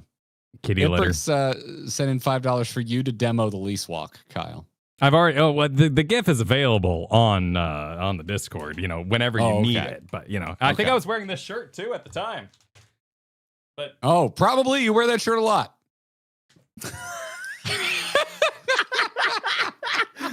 the plot is advancing in this direction.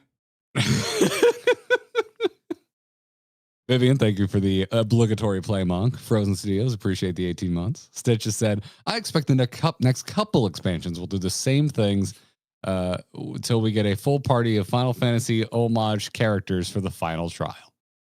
I could see that happening. I still want the Ascenders. Every expansion is going to be Jesse coming back on this and being like, so, since you guys haven't played the Final Fantasy, here are the references. Well, we'll get caught up. We'll see. It's a 10-year adventure after all. 10 years. Yeah. You've got more than enough time. But more importantly, you already did 1 through 3, which is, they've milked those games for all they're worth so far. 3 was insane in that department. Yeah. And 4, I mean, you're going to play that and be like, this is Ed Walker. So you're going to, yeah. You'll play that. I'm really looking forward to 4 because it seems like that's where narrative really starts popping off. Did I send you the meme? Hold on. There is some guy posted a Simpsons. It's every Final Fantasy game, but with a screenshot of the Simpsons representing it.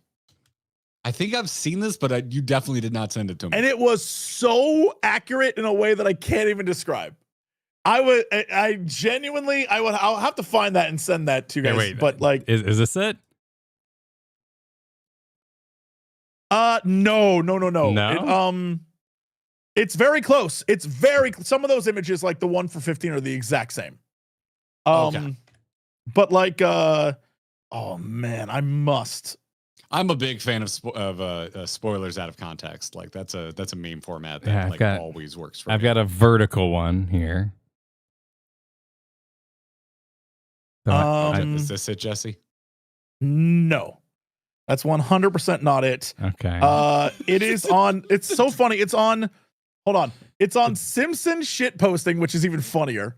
Just link us in the Discord. Yeah, hold on. I'm trying to get it right now. It was on my phone. And then Mike will be like, "What the hell is this?" Oh, it is. Got it. Perfect. Okay. Yeah. Here you go. You know what? Even for the people in chat, I'll put it there too in a sec. But first, let me find you, boys. There you go. It's genuinely funny. All right, I only have context for a few So of these. yeah, the first three I think are very accurate. Oh, but you this should. is the one I saw. This is the one I saw because I don't get 3 because I haven't seen that many episodes of The Simpsons. But 1 and 2 makes all the sense in the world to me. Yeah, 4 equally. You don't need to know the episode of The Simpsons. It's just like, slow down, Tubby. You're not on the moon yet, which I think is like a really great goof. But yeah, even the 14 one is very funny. They're all super good. The Final Fantasy 11 one is just Homer pulling a rock, which is hilarious. What's the 14? Local gays show their pride. Like this rules. Yeah, 16 is just Mothra and stuff. Is just 15 is the boys in the car. Hide you. Yeah, Final Fantasy 13 is just a long hallway. It's a good. Those are good goofs. It's good. It's well done. It's well done. Yeah, 9 is just Bart as a rat. It's very funny. These are all really well done. Even the one that is for Final Fantasy V, which is like, I've had a lot of jobs: boxer, mascot, astronaut, imitation Krusty, baby proofer, trucker, hippie, plow driver, food critic, conceptual artist. Yeah, because it's a job game about all the different jobs you can get. Good stuff. All of it's great. What is? I saw this and was like, this deserves to be on a Final Fantasy post, not on The Simpsons, but is 3 good just stuff. the Crystal Tower? Is that the reference? What's going on in there? Why is he naked sliding down? Yeah, I don't get the 3 one. I don't know what episode that is. I don't know the context. It looks like it's a church. Yeah, some sort of mega church. Yeah, I don't get that one. But to round out the thank yous, Metallic appreciate the super. Enjoy the VOD as you get to it. And Rogue Mage, is that? That's it. Oh God, which quote is that? Favorite quote is, why? That's shit. That's Shadowbringers. That's Lena, right? When she's on the ground. Huh? That voice acting scene is nuts. Huh? Oh, we're just favorite moments from the game. That's what Rogue Mage is getting. Hale and in on. Hardy. I am fine, completely and utterly fine, better than fine. Hale and Hardy still alive, but more than those who are not. Good scene. Good scene. And Kyle, do you have the graphics so we can thank patrons on the way out the door? Oh, yeah, sure. Why not? So thank you, everybody. Appreciate you all. Shout out to our legendary patrons. Got a new one in there, Dranot. Thanks for joining us. And of course, as always, check out supportopromance.com as we bring the stream to an end. And I'm going to go and post this thing. Thanks for watching, everybody. Bye. Bye, everybody. Bye, Jesse. Bye, everybody. Bye.